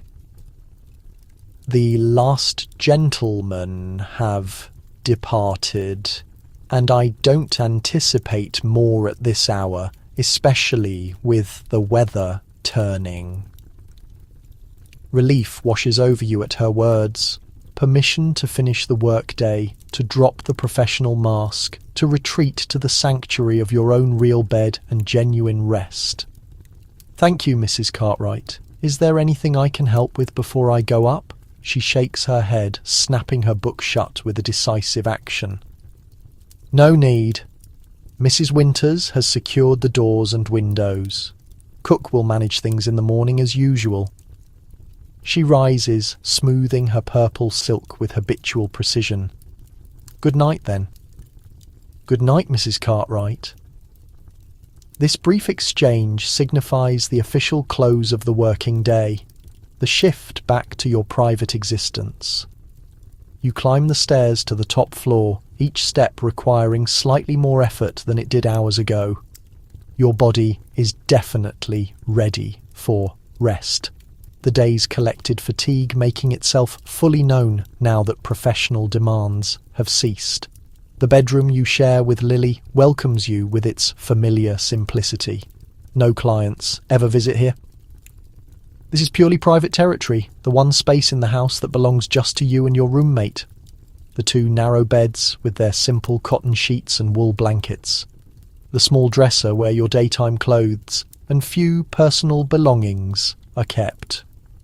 The washstand with its ordinary pottery basin, unlike the fine porcelain in the client rooms. Lily is already there, seated on her bed in her nightgown, slowly and wearily brushing her long auburn hair. She looks up as you enter, offering a small smile that conveys all the shared understanding of your common life. "Finished for the night?" she asks, continuing her brushing. "Yes, thank goodness," you reply. "Mrs. Cartwright said that's all, especially with the storm coming in." You start to undress, your fingers working at buttons and hooks with automatic dexterity despite their tiredness. "How was your evening?" She shrugs, the gesture eloquent in its simplicity. "The usual, nothing special. Made good money, though. That last one was generous." This minimal exchange of information is sufficient. You both grasp the reality behind the brief words, the complex experiences distilled into these simple phrases. There is comfort in this shared knowledge, this lack of need for explanation or detail. The blue silk dress comes off with a sense of freedom, the corset following with even greater satisfaction. Your lungs expand fully for the first time in hours as the restrictive garment is put aside. The cool air of the bedroom feels marvellous against your skin, a small physical pleasure that is entirely yours. The nightdress that follows is plain cotton, well worn and soft from many washings. Its familiar embrace settles around you like a benediction, comfortable, undemanding, requiring no performance or facade. You unpin your hair, allowing it to fall loose around your shoulders, then start to brush it out, just as Lily has done. The repetitive strokes are soothing, the slight tug against your scalp, a pleasant feeling that helps release the last of the day's tensions. "Do you ever wonder what it would be like?" Lily asks suddenly, her voice quiet in the lamplit room. "A different life, I mean." The question does not surprise you. These late-night philosophical musings are not uncommon, especially when fatigue loosens the usual restraints on such thoughts. You continue brushing as you consider your answer. "Sometimes," you admit. "But then I remember what it was actually like. The hunger, the cold, the constant fear of ending up in the workhouse. At least here we eat well, we're warm, we have some control over our lives." She nods, accepting this pragmatic evaluation. "I suppose that's the thing, isn't it? Not good versus bad. Just different kinds of hardship, different costs to pay." "Yes," you agree, setting down your brush. "Different costs. This small moment of shared reflection feels meaningful. An acknowledgement of the reality you both navigate, free of either romance or despair. Just a clear-eyed understanding of the world as it is, the choices available to women like yourselves in this time and place. The conversation shifts to more immediate concerns as you both complete your preparations for sleep. Plans for the morning, a reminder about laundry day, speculation about whether the storm will affect tomorrow's deliveries, ordinary concerns, domestic details, the grounding minutiae of daily life. Finally ready, you extinguish the lamp and slip beneath the covers of your bed. The sheets are cool initially, gradually warming with your body's heat. The mattress, filled with horsehair and somewhat uneven, nonetheless feels wonderfully comfortable to your tired body. You shift slightly, finding that perfect position where everything aligns just right. That's better. Outside, the storm has become more intense. Rain drums steadily against the window, the wind occasionally gusting to rattle the panes. But inside is warmth, shelter, the deep stillness that comes at the end of a long day's work. Your eyes close naturally, your breathing deepens and slows. Lily's voice comes softly through the darkness. "Night, Mary." "Good night, Lily," you murmur in response, the words slightly indistinct with approaching sleep. The day's occurrences begin to loosen their grip on your mind, the specific memories gradually yielding to more general impressions, sensations, feelings. The physical reality of your body in the bed becomes your primary awareness. The weight of the blanket, the softness of the pillow beneath your head, the pleasant heaviness of your limbs as they fully relax. Your breathing finds its natural sleeping pace, deep, slow, steady, in and out, easy and calm. Each exhale seems to carry you deeper into relaxation. Each inhale brings you closer to the waiting realm of sleep. Your mind grows quiet, thoughts becoming less defined, less demanding of attention. The sounds of the storm outside create a perfect background for sleep. The steady patter of rain, the occasional rumble of thunder, now more distant. The soft sighing of wind around the house's corners. Nature's lullaby, ancient and effective. Your consciousness begins to sink, drifting on this gentle sea of sound, floating rather than swimming, carried rather than moving through your own effort. In this drowsy state, at the edge of sleep, a kind of wisdom sometimes emerges. Not the sharp clarity of full wakefulness, nor the chaotic imagery of dreams, but something in between. A perspective that sees beyond the immediate struggles and small triumphs of daily existence to the broader patterns of human experience. Your life in this Victorian brothel is just one tiny thread in the vast tapestry of women's experiences throughout history. Difficult, yes, perilous in its own way, morally denounced by the very society that simultaneously creates the conditions that necessitate it and the demand that makes it profitable, but also a place of certain liberties unavailable elsewhere. Economic autonomy, however restricted, female camaraderie, however complicated by rivalry, control over your daily existence, however limited by larger social forces, the weight of history, of all the women who came before you, finding their complicated ways through similarly constrained choices, feels momentarily present, not as a burden, but as a form of companionship.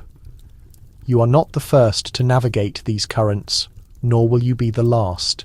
The specifics change, the fashions, the particular economics, the exact social structures. But some fundamental essence of the experience remains constant across time. This thought brings a strange comfort. As you sink deeper towards sleep, your peaceful breathing gets even slower, your body heavier against the mattress, so comfortable now, just letting go completely. The Victorian world outside continues its complex dance. The strict social hierarchies, the profound disparities, the elaborate hypocrisies that allow it all to function. But here, in this room, in this moment, There is just the simple reality of a human being. A body needing rest. A mind seeking the renewal of sleep. The most basic necessities of existence, unchanged since the beginning of humanity. Your awareness of the room grows fainter as sleep approaches more closely. The physical sensations of the bed, the sounds of the storm, even the awareness of your own breathing, all begin to fade, to recede like a tide pulling back from the shore. What remains is just a gentle floating sensation, a peaceful drifting toward unconsciousness. Sleep now. Let yourself sink deeper into that perfect relaxation. Your eyelids are heavy, so heavy it would take too much effort to open them. Now your limbs feel pleasantly weighted, impossible to move even if you wanted to, which you don't. You just want to drift all the way down into deep, restful sleep. That's it. Just let go completely. The day is done. The work is finished. Nothing more is required of you now except to rest, to rejuvenate, to dream perhaps of different possibilities, different worlds. But for now, just sleep. Deep and peaceful, easy and calm. Sleep now. Now. Sleep well. Drifting deeper with each breath. Down and down into perfect, complete rest.